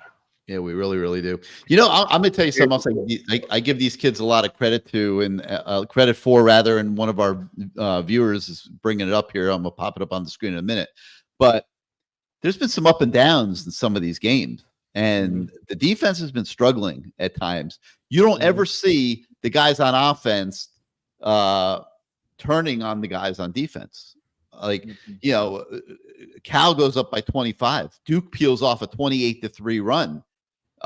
This team stays together, and you know, so Hurricane 357 saying, I wonder if the offense feels salty towards the defense. You're down there on the sideline. I know what your answer is going to be here, but is that something to take for granted, LT? Well, when your head coach preaches togetherness every day, and he reiterates it over and over again, it's no finger point, man. They compete. I love watching them compete. They talk crap out there. I mean, it is like the old days. I didn't see this with the last coach. I didn't. I'm not throwing Manny on the bus, but I didn't see this with guys. I mean, they're competing. I mean, 2-minute drill is great. I mean, it's great to watch because they are competing and it means something to them, you know. And there's no finger point. That like I didn't hear. I've never heard on the sideline, man. Come on, defense, y'all need to tighten up. Nope. Because the offensive guy is saying, all right, let's go do our thing then. And defense said, all right, offense, let's go, baby. Let's go. Put some points up. We're gonna get that stop for you. But a lot of teams that would happen, right, Lamar? That would happen on a lot of teams. Oh yeah, I've been on those teams too, where it's happened, and it's not a fun team because you know there's a fraction, and it's you know, hey, what happens when you guys start doing bad? Are we supposed to yell back at you too? I mean, so it becomes finger pointing, name calling, and all kind of stuff. But I don't see any of this. I haven't seen any of this on this team, whether it's been on the game or at practice. They're competitors, and they love competing, and you know, they get after each other. That's what we used to do on Green Tree. We got after each other, and after we walk off practice field, it's like good day, you know. Nobody taking it into the locker room. They're just working. LT, I kind of wanted to take it back with you before we get to this question. When we were talking about the wide receivers, something kind of came up in my mind about, you know, how Coach KB is going to translate this to recruiting because, you know, I'm out at all these practices and, you know, it's not just Miami coaches there. I remember there was a team in the Big Ten. I'm not going to name any names. He was kind of talking to, you know, a few Miami commits and other guys at American Heritage. He's like, hey, you know, we had 2 wide receivers go for 1,000 yards last year, and their eyes kind of just lit up. They're like, whoa, really? So just as a former wide receiver coach, just having a year like this where you have multiple guys succeeding, one guy breaking records, how do you kind of, you know, translate that to recruiting, and just how big of a factor would you say, you know, having Devontae Parker help recruit another, you know, big time wide receivers? Well, when guys see this, when they see the success that these guys are having, they're looking at what year are they. You know, they're like, oh, well, them guys about to leave. And who they got behind it? Oh, I think I'm good enough. I can go in there and do the same thing. So it kind of turns those guys up. You know, they get excited about it. I mean, and they're doing a good job recruiting. I mean, you know, they got some guys on that list that are decommitted from other schools and jumped on our list. And there's some studs. There's some real studs. And, you know, I've been thinking about going out, checking out some of these high school games and just watching myself to see, you know, see how their interactions are on the sideline and how, you know, if it's a good enough kid that's going to be able to mix with KB and what he's got. Now he has his group. Now he has his style. Now he has, you know, his own little deal. So now these kids, if they're good enough to get in this group, they got to be the right guy. They can't be that guy that's going to be sitting over there pouting like a little girl. I mean, well, I won't say girl. They can't be over there pouting like, you know, they can't be pouting like that. You know what I mean? I got daughters, so I ain't gonna say girl. But you can't be over there pouting. You gotta find the lock changed at home. Yeah, I already know. It's been a long day. Anyway, so yeah, I said so. Mad Rapper says defense is not good, missed tackles, bad angles, secondary. So I mean, everybody sees it. It's not like it's invisible. But what you're saying is the tone is set by the head coach. Yeah. That we are not doing this. We are not pointing fingers. We are not going to come unraveled from within, and we're going to support our defense while they're struggling because they're going to turn it around in the second half. They're only going to give up 3 points. They did it at Cal too, which allowed them to come back from down 25. See, some of the viewers, you know, I can't say they didn't play the game. I don't know their history or whatever, but you know, if you're out there on a Mario Cristobal coach team, especially this year, it won't be allowed, man. You know, you just jump in line and you do your job. Eventually, you're going to do your job to the best of your ability, and it's going to help your team. And that's all he wants you to do. He wants you to do your job, keep fighting, keep playing hard. We'll make the proper adjustments, and we'll score points because they feel real good about this offense. And why wouldn't you? You know, all you're asking is for your defense to get a couple stops. That's it. Mm-hmm. And I think, again, Guidry knows that he has that offense. Now, you saw what Duke was doing. And give Duke a lot of credit. They saw man-to-man, and they ran every freaking play, the rubs and, you know, all that good little stuff. They even switched sides of the receivers, had us a little loss. Okay, well, guess what? Didn't work in the second half. Once we went into that locker room, we tightened up some stuff, start bumping stuff, you know, start going more too high safety, you know, zone blitzing. I mean, everything started, and those defensive ends and that defensive line got turned up, and they started getting to number 6. And as you saw, when they started getting to him, he started having some errant passes. He was hitting everybody in the first half. He looked like he was up for the Heisman. But second half, nah, Guidry had a trick for him, and they looked kind of confused out there. He looked bewildered, that quarterback. And once he started getting hit by Bain a couple times, you know, and another guy you got to give some credit to is number 9, man. I see him dropping a lot in the flat. You know, he's like almost like a linebacker sometimes. You know what I mean? And at first I was like, why is he doing that? Why is he doing that? But now I think against USF he didn't look real comfortable, but now he looks very comfortable out there. You know, he's making plays on screen passes and stuff like that. It's been a work in progress of defense, obviously. Would Guidry have liked them to play better for 4 quarters? Yes. But if he can get some stops in 2 quarters, which he has been doing, it's been working out. So that's my take on it. All right, let me take a minute here and let's hear from our friends at Caneswear. Welcome to Caneswear. New store, new items, same great experience. Family owned and operated since 2010, Caneswear has the latest merchandise from the Miami Hurricanes, Miami Dolphins, Florida Panthers, Inter Miami CF, and more. Come visit us at our store in Davie on University Drive, just south of 595, or online at caneswear.com. Caneswear, the spot Miami fans shop. There it is. I'm going to give you the whole screen here for a minute, LT, so you can do a little fashion show for us. But I'm gonna rock this. I'm gonna rock this up in Atlanta. I thought it was gonna be cold. but the weather said it's gonna cooperate a little bit. But you know, once I put it on, I can't take it off. I'm very superstitious. Just like in Louisville when I had on that sweater, it was getting a little toasty out there, But I had to keep it on because we was winning. But there's a lot of good stuff here at Caneswear. I mean, look at this. Oh, that's nice right there. I like that. Just had military appreciation. Let's see here. Oh, there's some more. Look at it. Like the army right here. I mean, this has got a lot of stuff here. Like you said, Gary, everything you want is here in Caneswear, Canes gear.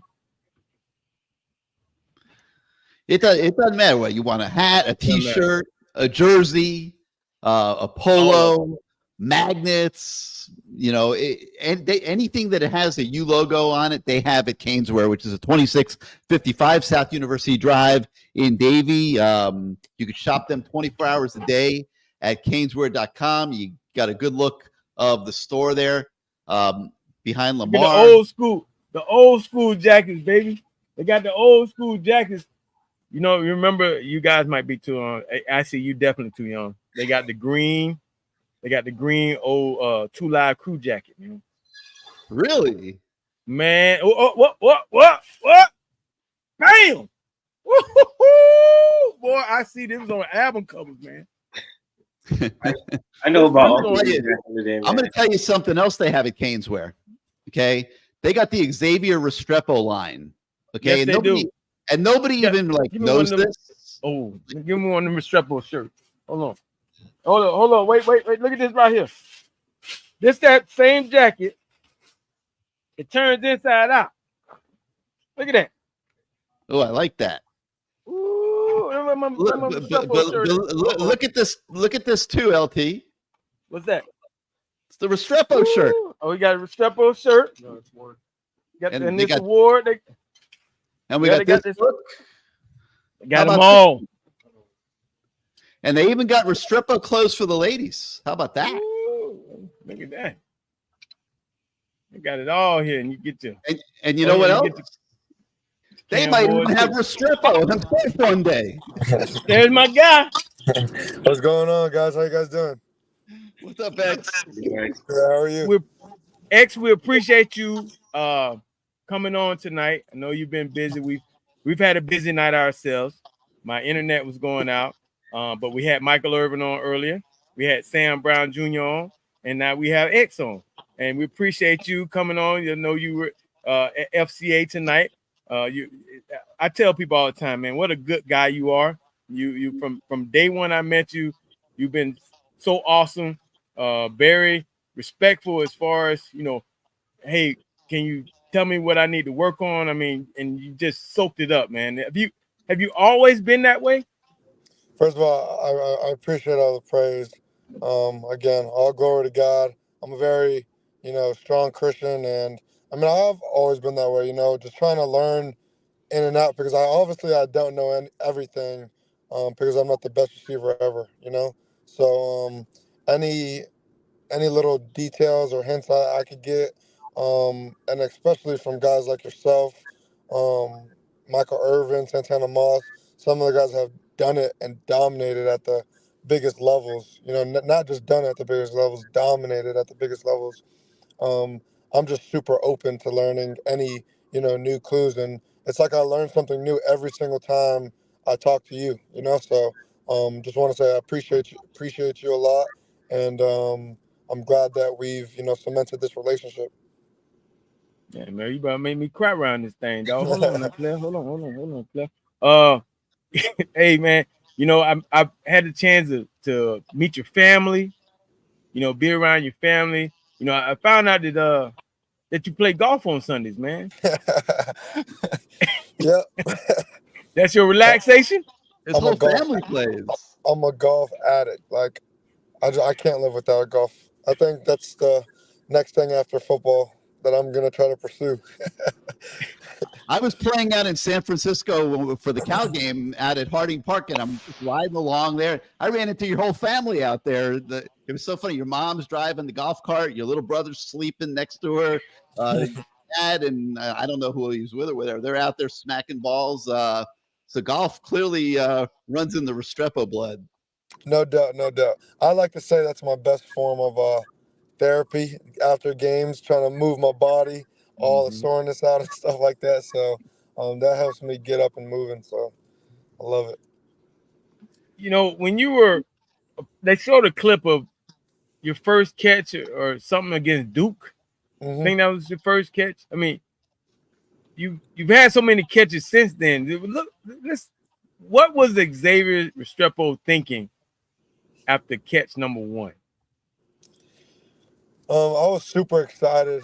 To be able to play for University of Miami was like a lifelong dream. To do it my freshman year, it was the last game of the season. and just to be able to work to get in the rotation after a year where I had so much contact tracing for COVID and stuff like that. So had to sit out a couple games, and then, you know, all the people telling me I can't do this, I can't do that, and then finally getting into the final game of the season and being able to catch the same route that I broke the record on, which is insane, versus the same team, which is insane. But to be able to, bring that in from one of the best quarterbacks I've played with, De'Aaron King, um, it was just an honor, and I was just super proud. But I knew that, the work had to get started. Hey, X, I've been blessed. I've gotten to cover all these guys, Michael Irvin to Lamar to Reggie Wayne, Santana Moss, Andre Johnson, some of the greatest names in receiving history. I've covered them all at the U. I don't know that I've ever seen a player at any position, much less a receiver, that has made himself the way that you have. You've done it through hard work, I assume every day of the year. You have made yourself the leading receiver to play at the University of Miami. Take us through that journey. Where did that come from? That drive, the work ethic. No doubt, no doubt. Again, I am a very God-fearing man, and I just feel like I can do all things through him. I mean, every single day I wake up, I thank him for waking me up, because I mean every day is not promised. The tragedy that just happened to Mark Sr. Just really made me think about life, and I actually this past week not got over, but like fixed a family situation that I'm just like super extremely proud and grateful for, because I mean in life, life's way too short to hold any grudges or to not talk to somebody or something like that. So again, this past week I've done that, and when one of your brothers loses somebody, that's it's hard. It's hard, because then you start thinking about like, oh, what if it's my people's, and you just get emotional and just start thinking, So I think where all that motivation that I've built myself into becoming one of the best receivers, I feel like that's just all from my faith, honestly. I give all the glory to the man above, because again, I've been in very dark places. I've been in very light places too, but again, I try to give him glory every single second of the day, and he never fails. He never ever fails. X, I want to ask you, over these past 2 years with Coach Kevin Beard coming in, just how big of a role has, Coach KB, Coach Werner, Coach Cooney, all those guys in that receiver room really have played in kind of getting your game to the level it's at right now where you're breaking these records? No doubt, for sure, hands down, best receiver coaching group in the United States. I mean, the detail that goes into every single film session, practice, every single rep is just insane. I've never seen it before. I'm super proud, super blessed to be around guys like that. Coach KB is obviously the leader of the room, but Coach Cooney is a great role model as well. He's been there at the U for a long time now, and Coach Donovan Varner has done it at the collegiate level in the ACC. He's had 1,000 yards, had first team All ACC, and I probably say I spend most of my time with Coach Varner. And I mean, I'm just super blessed to be around that group of guys, always pushing me to be better than what I am. One of the things that you and I talked about a couple of years ago about leadership, about being a leader. And, I remember saying to you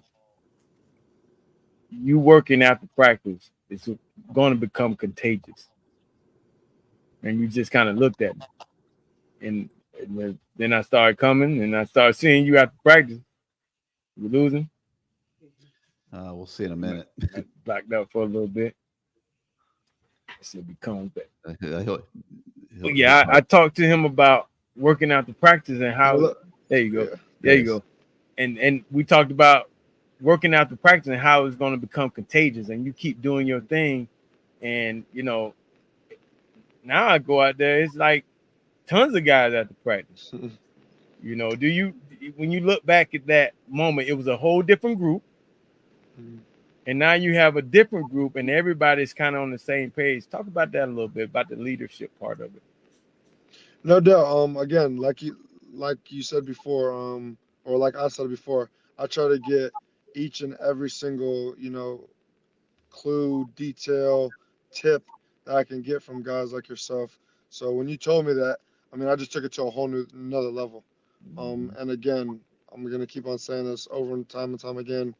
Being a God-fearing man, I feel like you didn't tell me that on that day for no reason, So, again, we have a lot of great guys that came in to our team that played a lot of football. That definitely helped with that. But I mean, it just started honestly by taking a couple guys, and I mean, at halftime of games when I'm speaking to the receiver group, they see my passion. They see, you know, and I hate to like talk about myself, but they see the success. They see the proof is in the pudding. So, I mean, again, we have a great group of guys that have zero ego now. I think that was the most important thing is dropping everyone's ego. And I mean, we're rolling right now as a receiver group. Everyone's getting to eat too. I mean, you're putting up these massive numbers, but I mean, you look at the Duke game alone. Jacoby has 4 for 74. Horton has 6 for 71. Sam had a couple big plays. That's got to be unbelievable just for the vibe in your room and the morale and everybody just feeling good about what they're contributing to the team. No doubt. I mean, you look week in and week out, it's like someone else is getting 100 yards every single game, and that's why we're so, dominant on offense right now. It's because we're playing unselfish football. We don't care who the credit gets to because we know that at the end of the day, the ball's going to find you. And if it doesn't, it's not your night. But you better be having 6, 7 pancakes. You better, be celebrating with your teammates, show good, high spirit for one another. And I guarantee you that first play of the next game is going to you, So that's what it's all about, man. We have a great culture right now in our team. We have a great, coaching staff that puts a great game plan together for us. And I mean, yeah, we have a great group of guys. You also had in that game that you broke records. I saw you had some key blocks too, man. Your blocking is a little underrated, man. You do your job inside. That's awesome, man. And I think to be able to be a complete receiver, you definitely have to do both. Am I right? 100%. No doubt. 100%. Again, I talk with my slot receiver coach, Coach Varner, a lot, and Coach KB and Coach Cooney. They definitely, press blocking and stuff like that. But Coach Varner, told me a little insight, on what NFL scouts are looking for, and he always kept it real with me. And last year, my blocking wasn't, to the level it is now whatsoever. And me and Coach Varner definitely have a relationship where it's like he could cuss me out and I'm listening to him. Eyes are locked in on him, and thankfully he doesn't have to do that a lot. But me and him are definitely like that. And he told me, he said, your downfall right now is when you don't have the ball in your hand. Like people know what you can do with the ball in your hand. This year, he told me this in the spring. He said, this year, you have to take that to a whole nother level, or else you're going to be in the same place you are at the end of this year. Hey, what did I tell you? What did I tell you about your stance? I could tell what when the ball wasn't. Yeah, exactly. When I'm running or when it's a run play or a pass play. And again, I took all those things into note, and I take blocking very, very seriously because at the end of the day, if I'm gonna run at a guy and he doesn't know whether I'm gonna block him or run a route, that guy's in trouble. It's hard enough. It's hard enough for the guys to guard me already, and our rest of our receivers already. So when we come off the ball like that on a run play and get hands and physical on them, it's hard. It's hard for the defense. I mean, Coach KB has said that tons of DB coaches this year already after games have said how physical receivers we are. So I think that's the biggest compliment. Hey, one of our viewers has a question for you. What's it mean having the former players on the sidelines like Michael Irvin, like Lamar, cheering you, encouraging you, working with you? No doubt. Like I said wait, before. hold on, man. Well, I ain't kissing you, dog. You know, I give you a little hug, but I ain't kissing. Yeah. No doubt. I think that's just Mike. But no, for sure. I mean, like I said before, just having great, role models like that, and again that have dominated at the level that I'm playing at right now. I would be real dumb and ignorant not to listen to them, and they all tell me things that are gonna help me. I know that it comes from their heart and nothing is gonna hurt me. So whenever those guys say anything at all, Andre Johnson included, I just fully lock in and try my best to put forth what they're asking me to do. What do you think of Mike's shirt, man? What do you think of Mike's shirt? Man, it's all sweaty, man. I told you. Wait, I'm glad you're saying it because I've been saying it. Those guys don't really know. Tell them, man. It's sweaty. It's literally like, no joke. It's like he jumped in a pool and came back out. It's that sweaty. It's soaking wet. He is up and down that sideline. I say all the time, you can only hope to contain Mike. You can't control him. Yeah. You just want to contain him. Dog, he is. I looked one time, he was down in Louisville. He was down there talking to you. You were looking at the little video thing, and he was down there talking to you while you were trying to look at the thing. I'm like, look at Mike, man. Reggie's like, funny story about his shirt. Cal game, when we came back, I came on the sideline. He was hugging me. Mind you, Mike's 6'4", 6'3", 6'4". I'm 5'10". Man, my entire face was just soaked in his sweat. And I'm like, oh man. I was like, you're lucky we came back right now, because if we didn't, I'll push you off of me. oh man, hey man, hey, I am, and we all are. All of us, man, we just want to give you your flowers, man. Say how greatly we appreciate you, man. You and that whole group. You definitely deserve your flowers, man. I'm so proud of you. Couldn't have happened to a better person. Remember, I think you got 19 touchdowns. You need to get 4 touchdowns this week to pass me, and then you get Mike next week. All right, go get him. That's the whole goal in the thing. Get his ass. Okay, I need you to get Mike so I can knock him off. Okay, knock him off. Right now, Rich, I appreciate you a lot, because I appreciate you. You already know. We'll talk, every day. Yes, sir. But yes, sir. I appreciate all you guys for giving me this amazing opportunity, and God bless you guys. Thank you. Keep going, baby. And all you guys have to get the Caneswear and buy that Restrepo stuff now. That's right. Please have it. Please do. And hey, it's gonna be right beside a dry Michael Irvin shirt too, because he put it in here too. right, for sure. I appreciate you. All guys. right, my brother. Yeah. All right, thanks, man. Keep it going. Xavier Restrepo, everybody. I wasn't joking, LT. This kid's made himself. Like, he has made himself into the beast that we are seeing every Saturday now, and just through hard work and desire. And you've been around a lot of kids. You've been around a lot of teammates. That's not something to be taken for granted, Lamar. The hard work, the proof, like you said, proof is in the pudding, man. He just, from day one, I was like, man, who is this kid, man? He comes up to me and say, hey, what can I work on?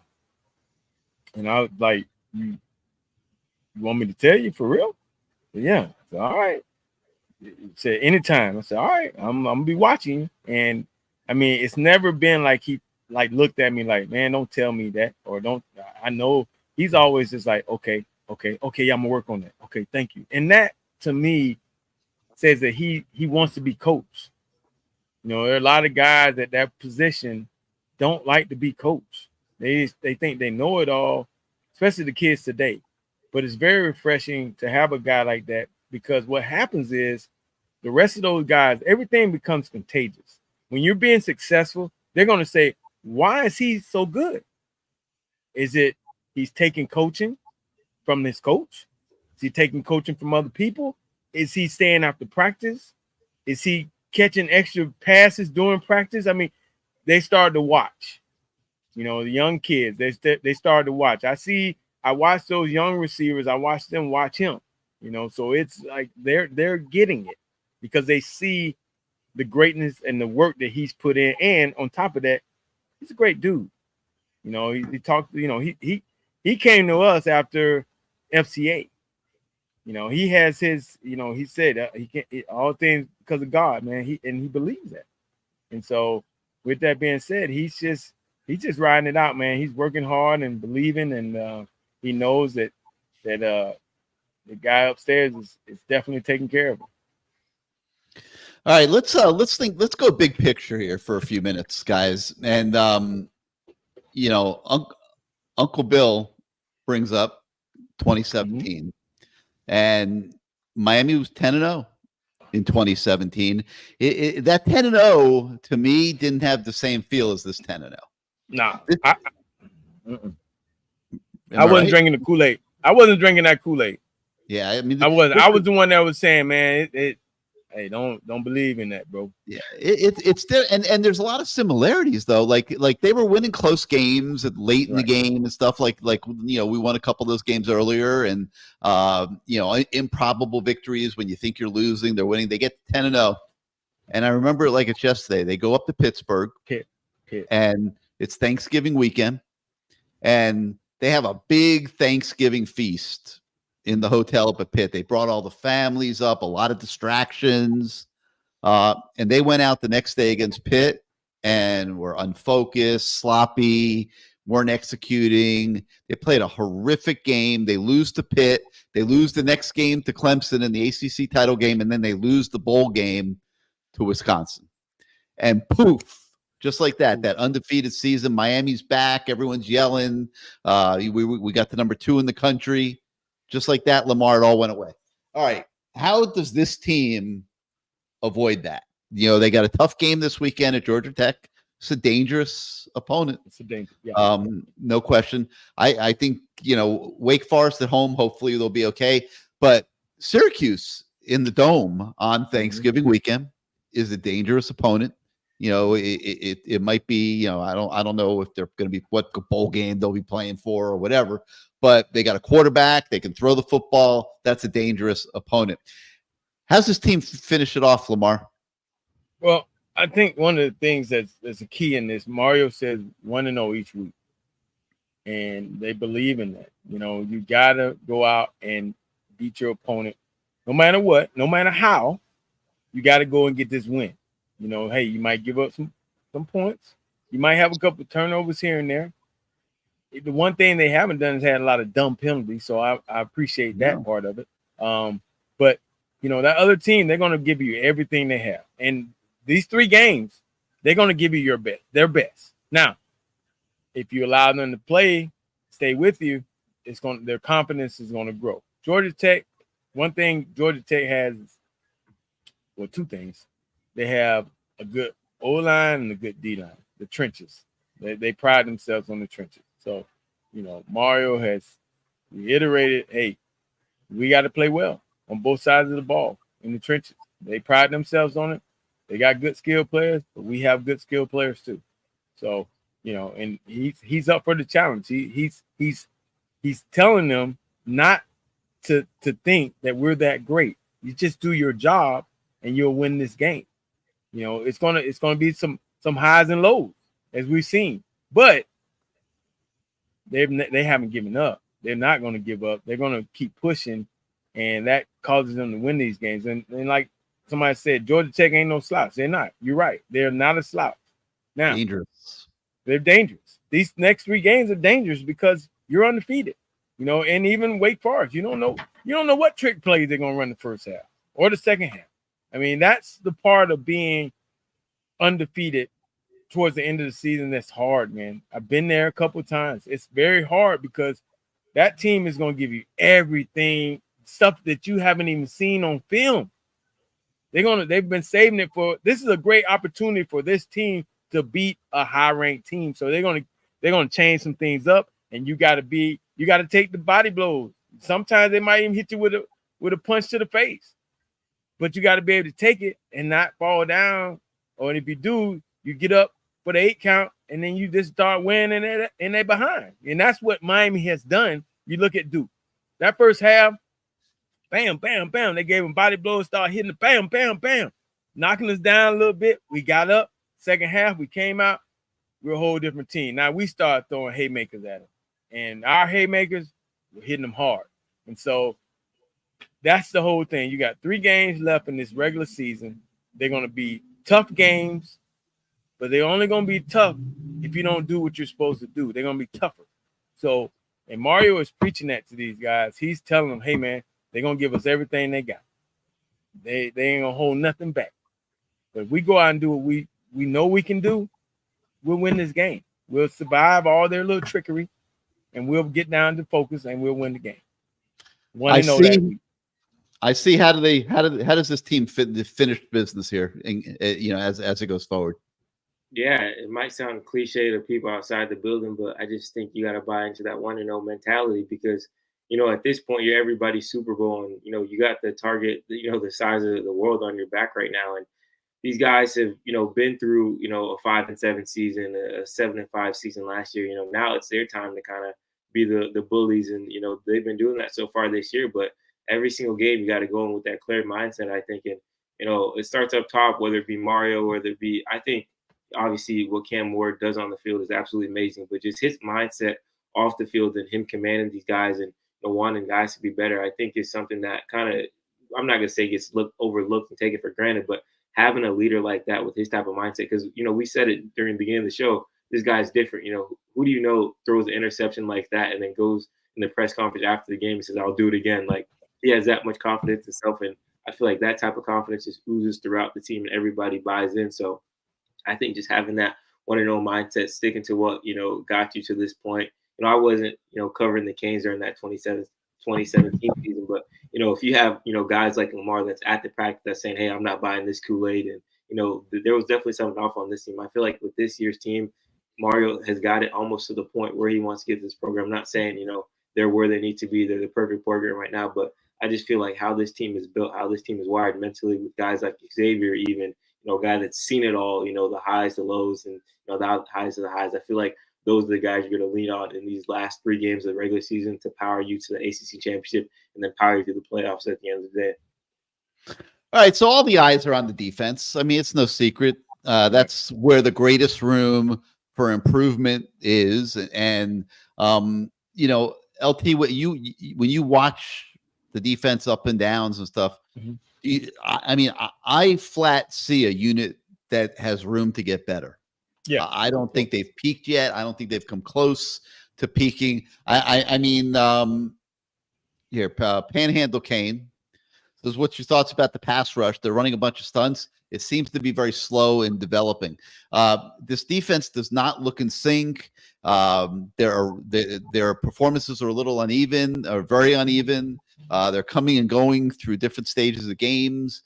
If this team is going to make it to the finish line, clearly, obviously, the defense has got to play better. I think they can. What do you say, LT? Yeah, again, I really do believe they can play better. I just, again, I enjoy watching the adjustments, and watching those guys in the second half after they've gotten a chance to sit down and see the deficiencies and the stuff that they've given up. And, again, it's been incredible to watch because a lot of the fans in the first half, man, they are going through it. They are going off. And what are we doing? I mean, man to man. But they come out the second half and they make those adjustments. I mean, you got to understand something about these teams sometimes, especially if they have off weeks. Like Georgia Tech had an off week. So ain't no telling what the hell they're going to run first half. There's no telling, guy. There's no telling. This ain't the old Georgia Tech with Paul, whatever his name, running the triple beer option and stuff. Yeah. This is a new Georgia Tech with a quarterback in King. If he plays, he's dynamic. They got little running backs. They got pretty good receivers. They're good in the trenches on both sides. They got some fast DBs. This is not an easy team. but they also are led by their quarterback who, he's going to be coming back. He got an off week. I think he's been out for 3 weeks. So there's no telling what they're going to run. And we're going to have to take some of those body blows. You're going to have to take it. Now, the one constant is that we have Cam Ward that's also getting his data. And so he's putting his data together. And in the fourth quarter, third and fourth quarter, he's been pretty much dynamic because he's also putting his data together, just like the defensive coordinator and Shannon. They're putting data together, saying, "Okay, second half, we got something for you too." So it's gonna be interesting to watch, man. With some of those teams having weeks off before they play Miami, you're gonna get everything they got, and it's gonna take some time to adjust to it. And they're going to run out of one thing I can tell you about offensive coordinators in college football. I don't know why. They might run something one time and it might work. And then sometimes they don't even run it again. But they're going to hit you with that one shot. I would run it 3 times in a row before you get in that locker room to get the adjustment. I'm going to run that thing till you stop it. Yeah, we don't see that often. They don't. That's what they don't do. You're making a great point. Why? Like, you just rolled something out they've never seen before. They don't know how to defend it. Run the damn play again. Run it again, dog. First play, I'm running. If it's a flea flick, I'm running that thing 3 times. You ain't stopping. You're going to stop that thing the 3rd time. Okay, good. You got me. All right. But we just got 2 touchdowns out of it. I'll take 2 for 1. All right. But they don't. I don't know why. They just don't. I mean, well, I have seen that they have against us with North Carolina, like we spoke on earlier, running it down Manny's throat. And then Florida State a couple years ago running that counter play. They ran it 31 times that game with different running backs. Oh, Lord have mercy. There's 2 little running backs, 9 and whatever that means. But that's what you should do. When they brought Lance Guidry here in his job interview, one of the first questions was, "Can you stop this counter play?" And they showed him the Florida State counter. Good question. If he answered it right, he got the job. Yeah, they don't, man. They outthink, like Shabu Kane said, they outthink themselves. You're right. You're absolutely right. They will not run it again. And I'm wondering over there, they circle the play. We'll run it again. Don't wait till they get to the sideline to get the adjustments. Run it again. Yeah. Hey, let's give Jennifer Miller some love, our official female viewer.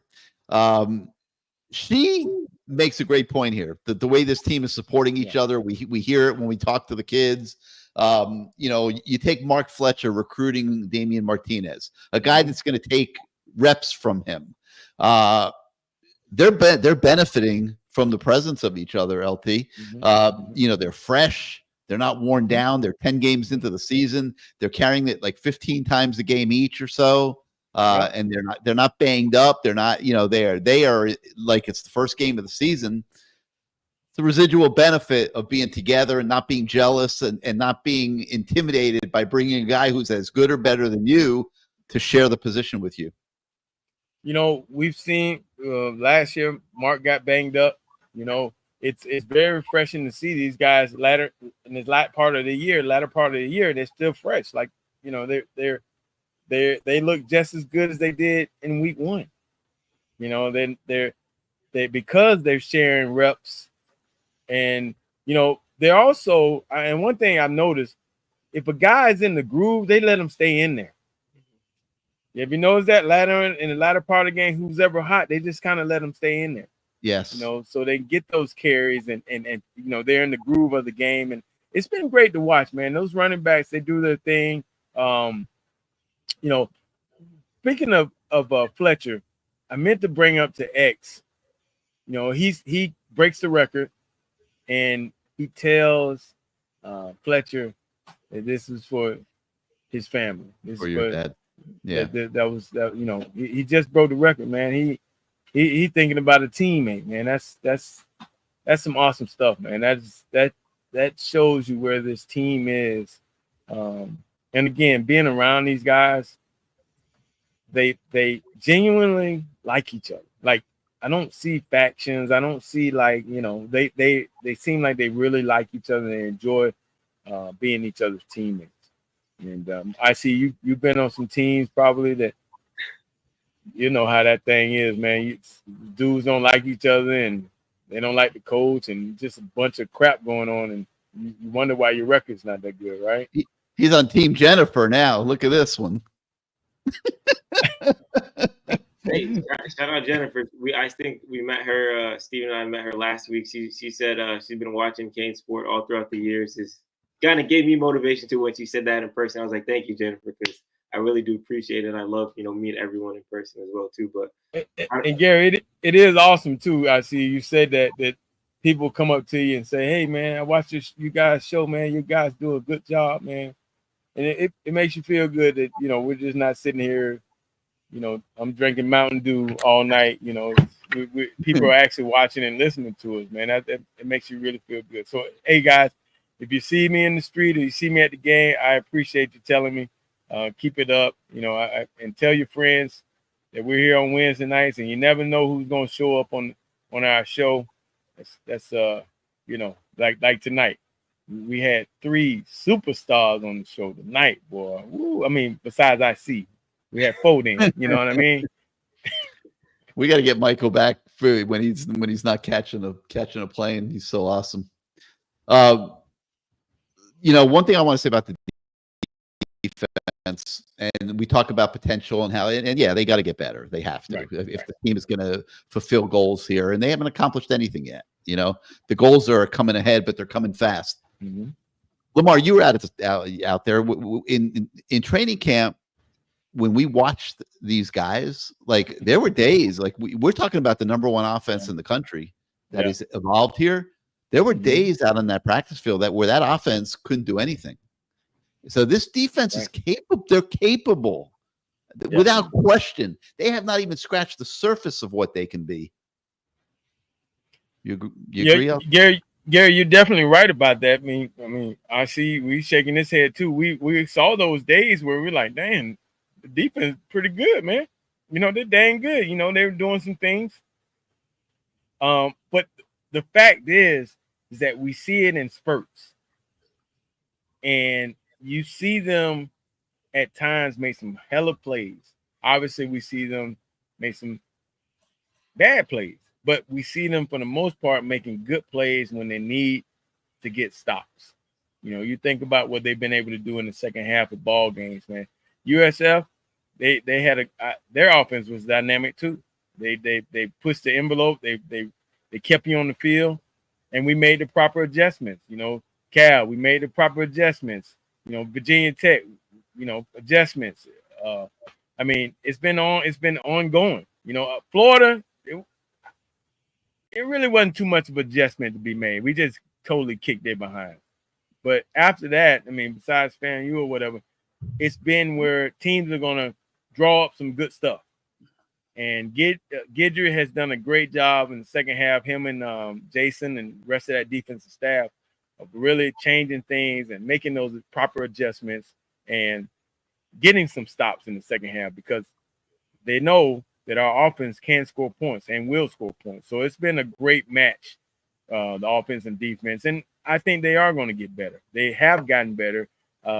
You look at that Duke game, it was a whole second half of good defense.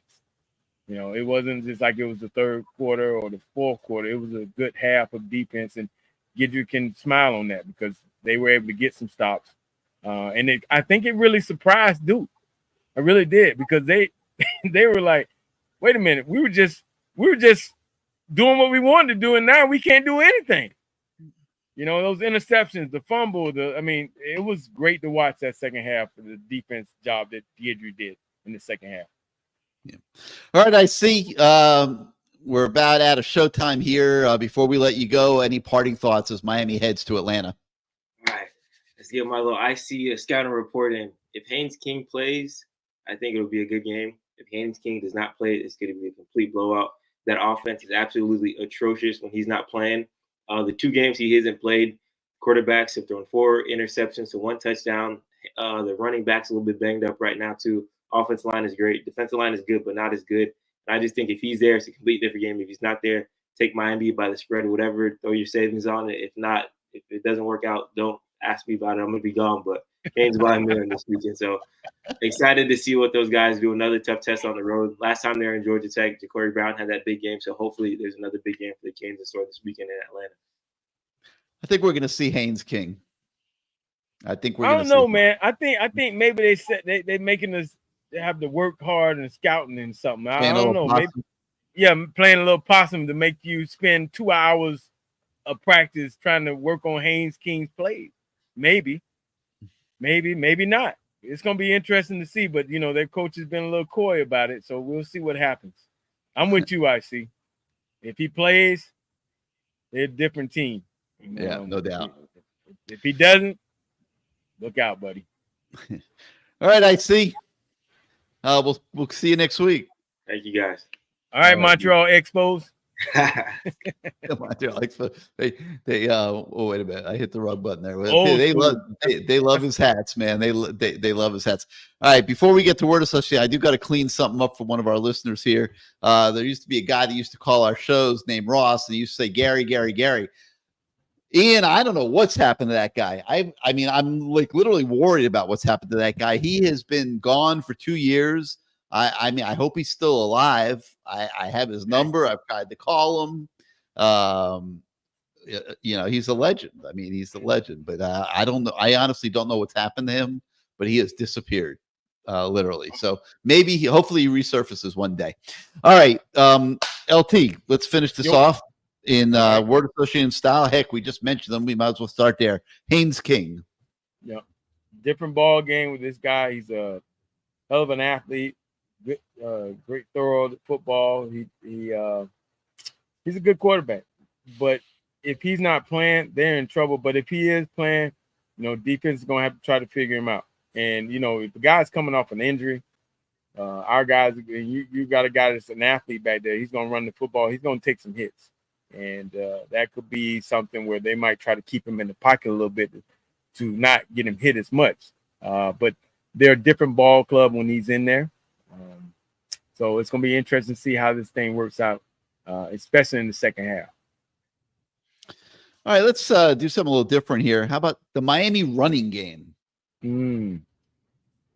This is a good game to impose your will, as Mario says. Him and the coach over there, they have a history.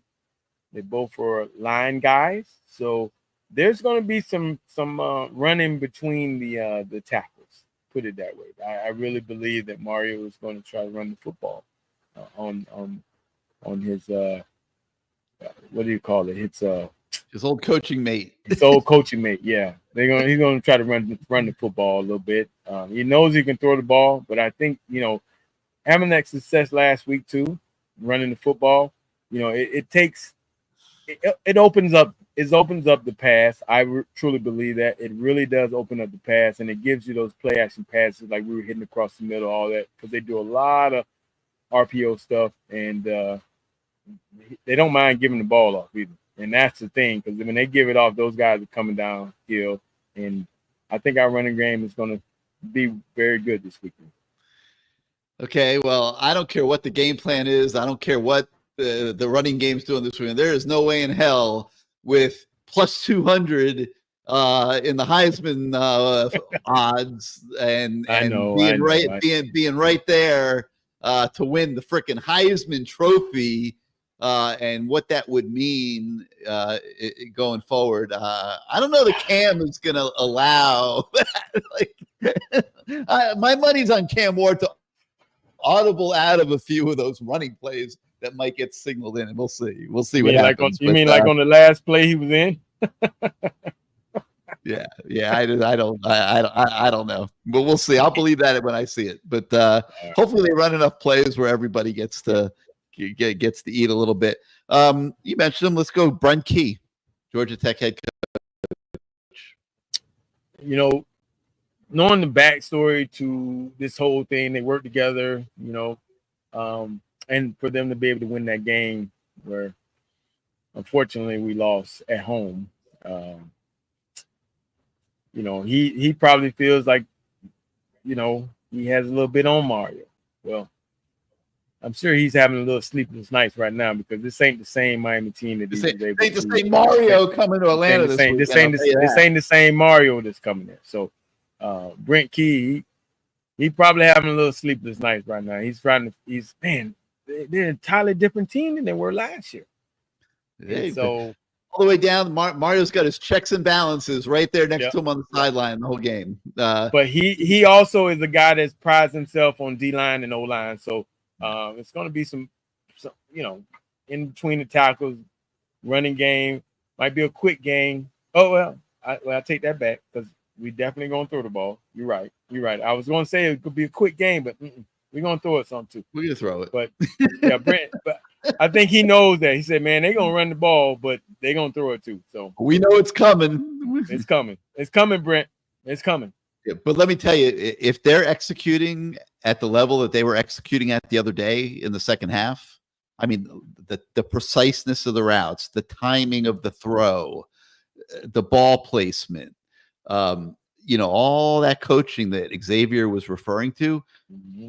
I mean, we can touch it and feel it, man. We're seeing it. And this quarterback is accurate, and he puts the ball right in the right places, and he's hitting these guys right in the hands, those slants to Horton. Those guys are making plays for him.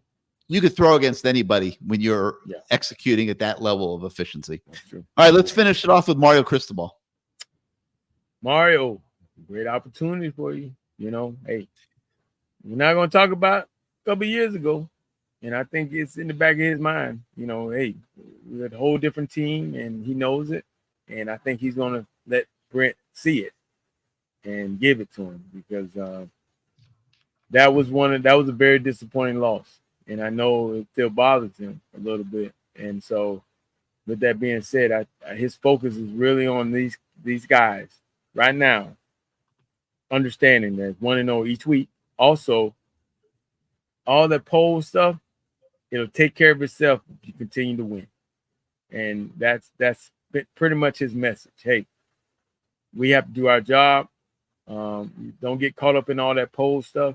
As long as we win, as long as we play well, it'll all take care of itself. So, that's his message. All right, LT, we got to thank everybody that came on the show tonight, beginning with the playmaker, Mr. Michael Irvin. We'll try like hell to get him back again. His presence is very special no matter where he is, especially on this show. So we'll try. Got to thank Sam Brown for popping in. Great to see him excelling here for the Miami Hurricanes. The X-Man, Xavier Restrepo, wiping all the old guys out of the record books, but he hasn't caught Lamar's final one yet. We'll see what happens this weekend in Atlanta. We got to thank Caneswear, of course, for being the presenting sponsor of tonight's show. 2655 South University Drive in Davie. La Spada Sub next door for feeding LT so he doesn't go home hungry from the Caneswear and the Lamar Thomas Show. There it is. And we got to thank all of you guys for watching as always and allowing us to have fun with you guys on Wednesday nights. We will be back next week to do it again. Hope to see a bunch of you guys up in Atlanta this weekend. For LT and IZ, I'm Gary. Thanks again, everybody, and we will see you next time.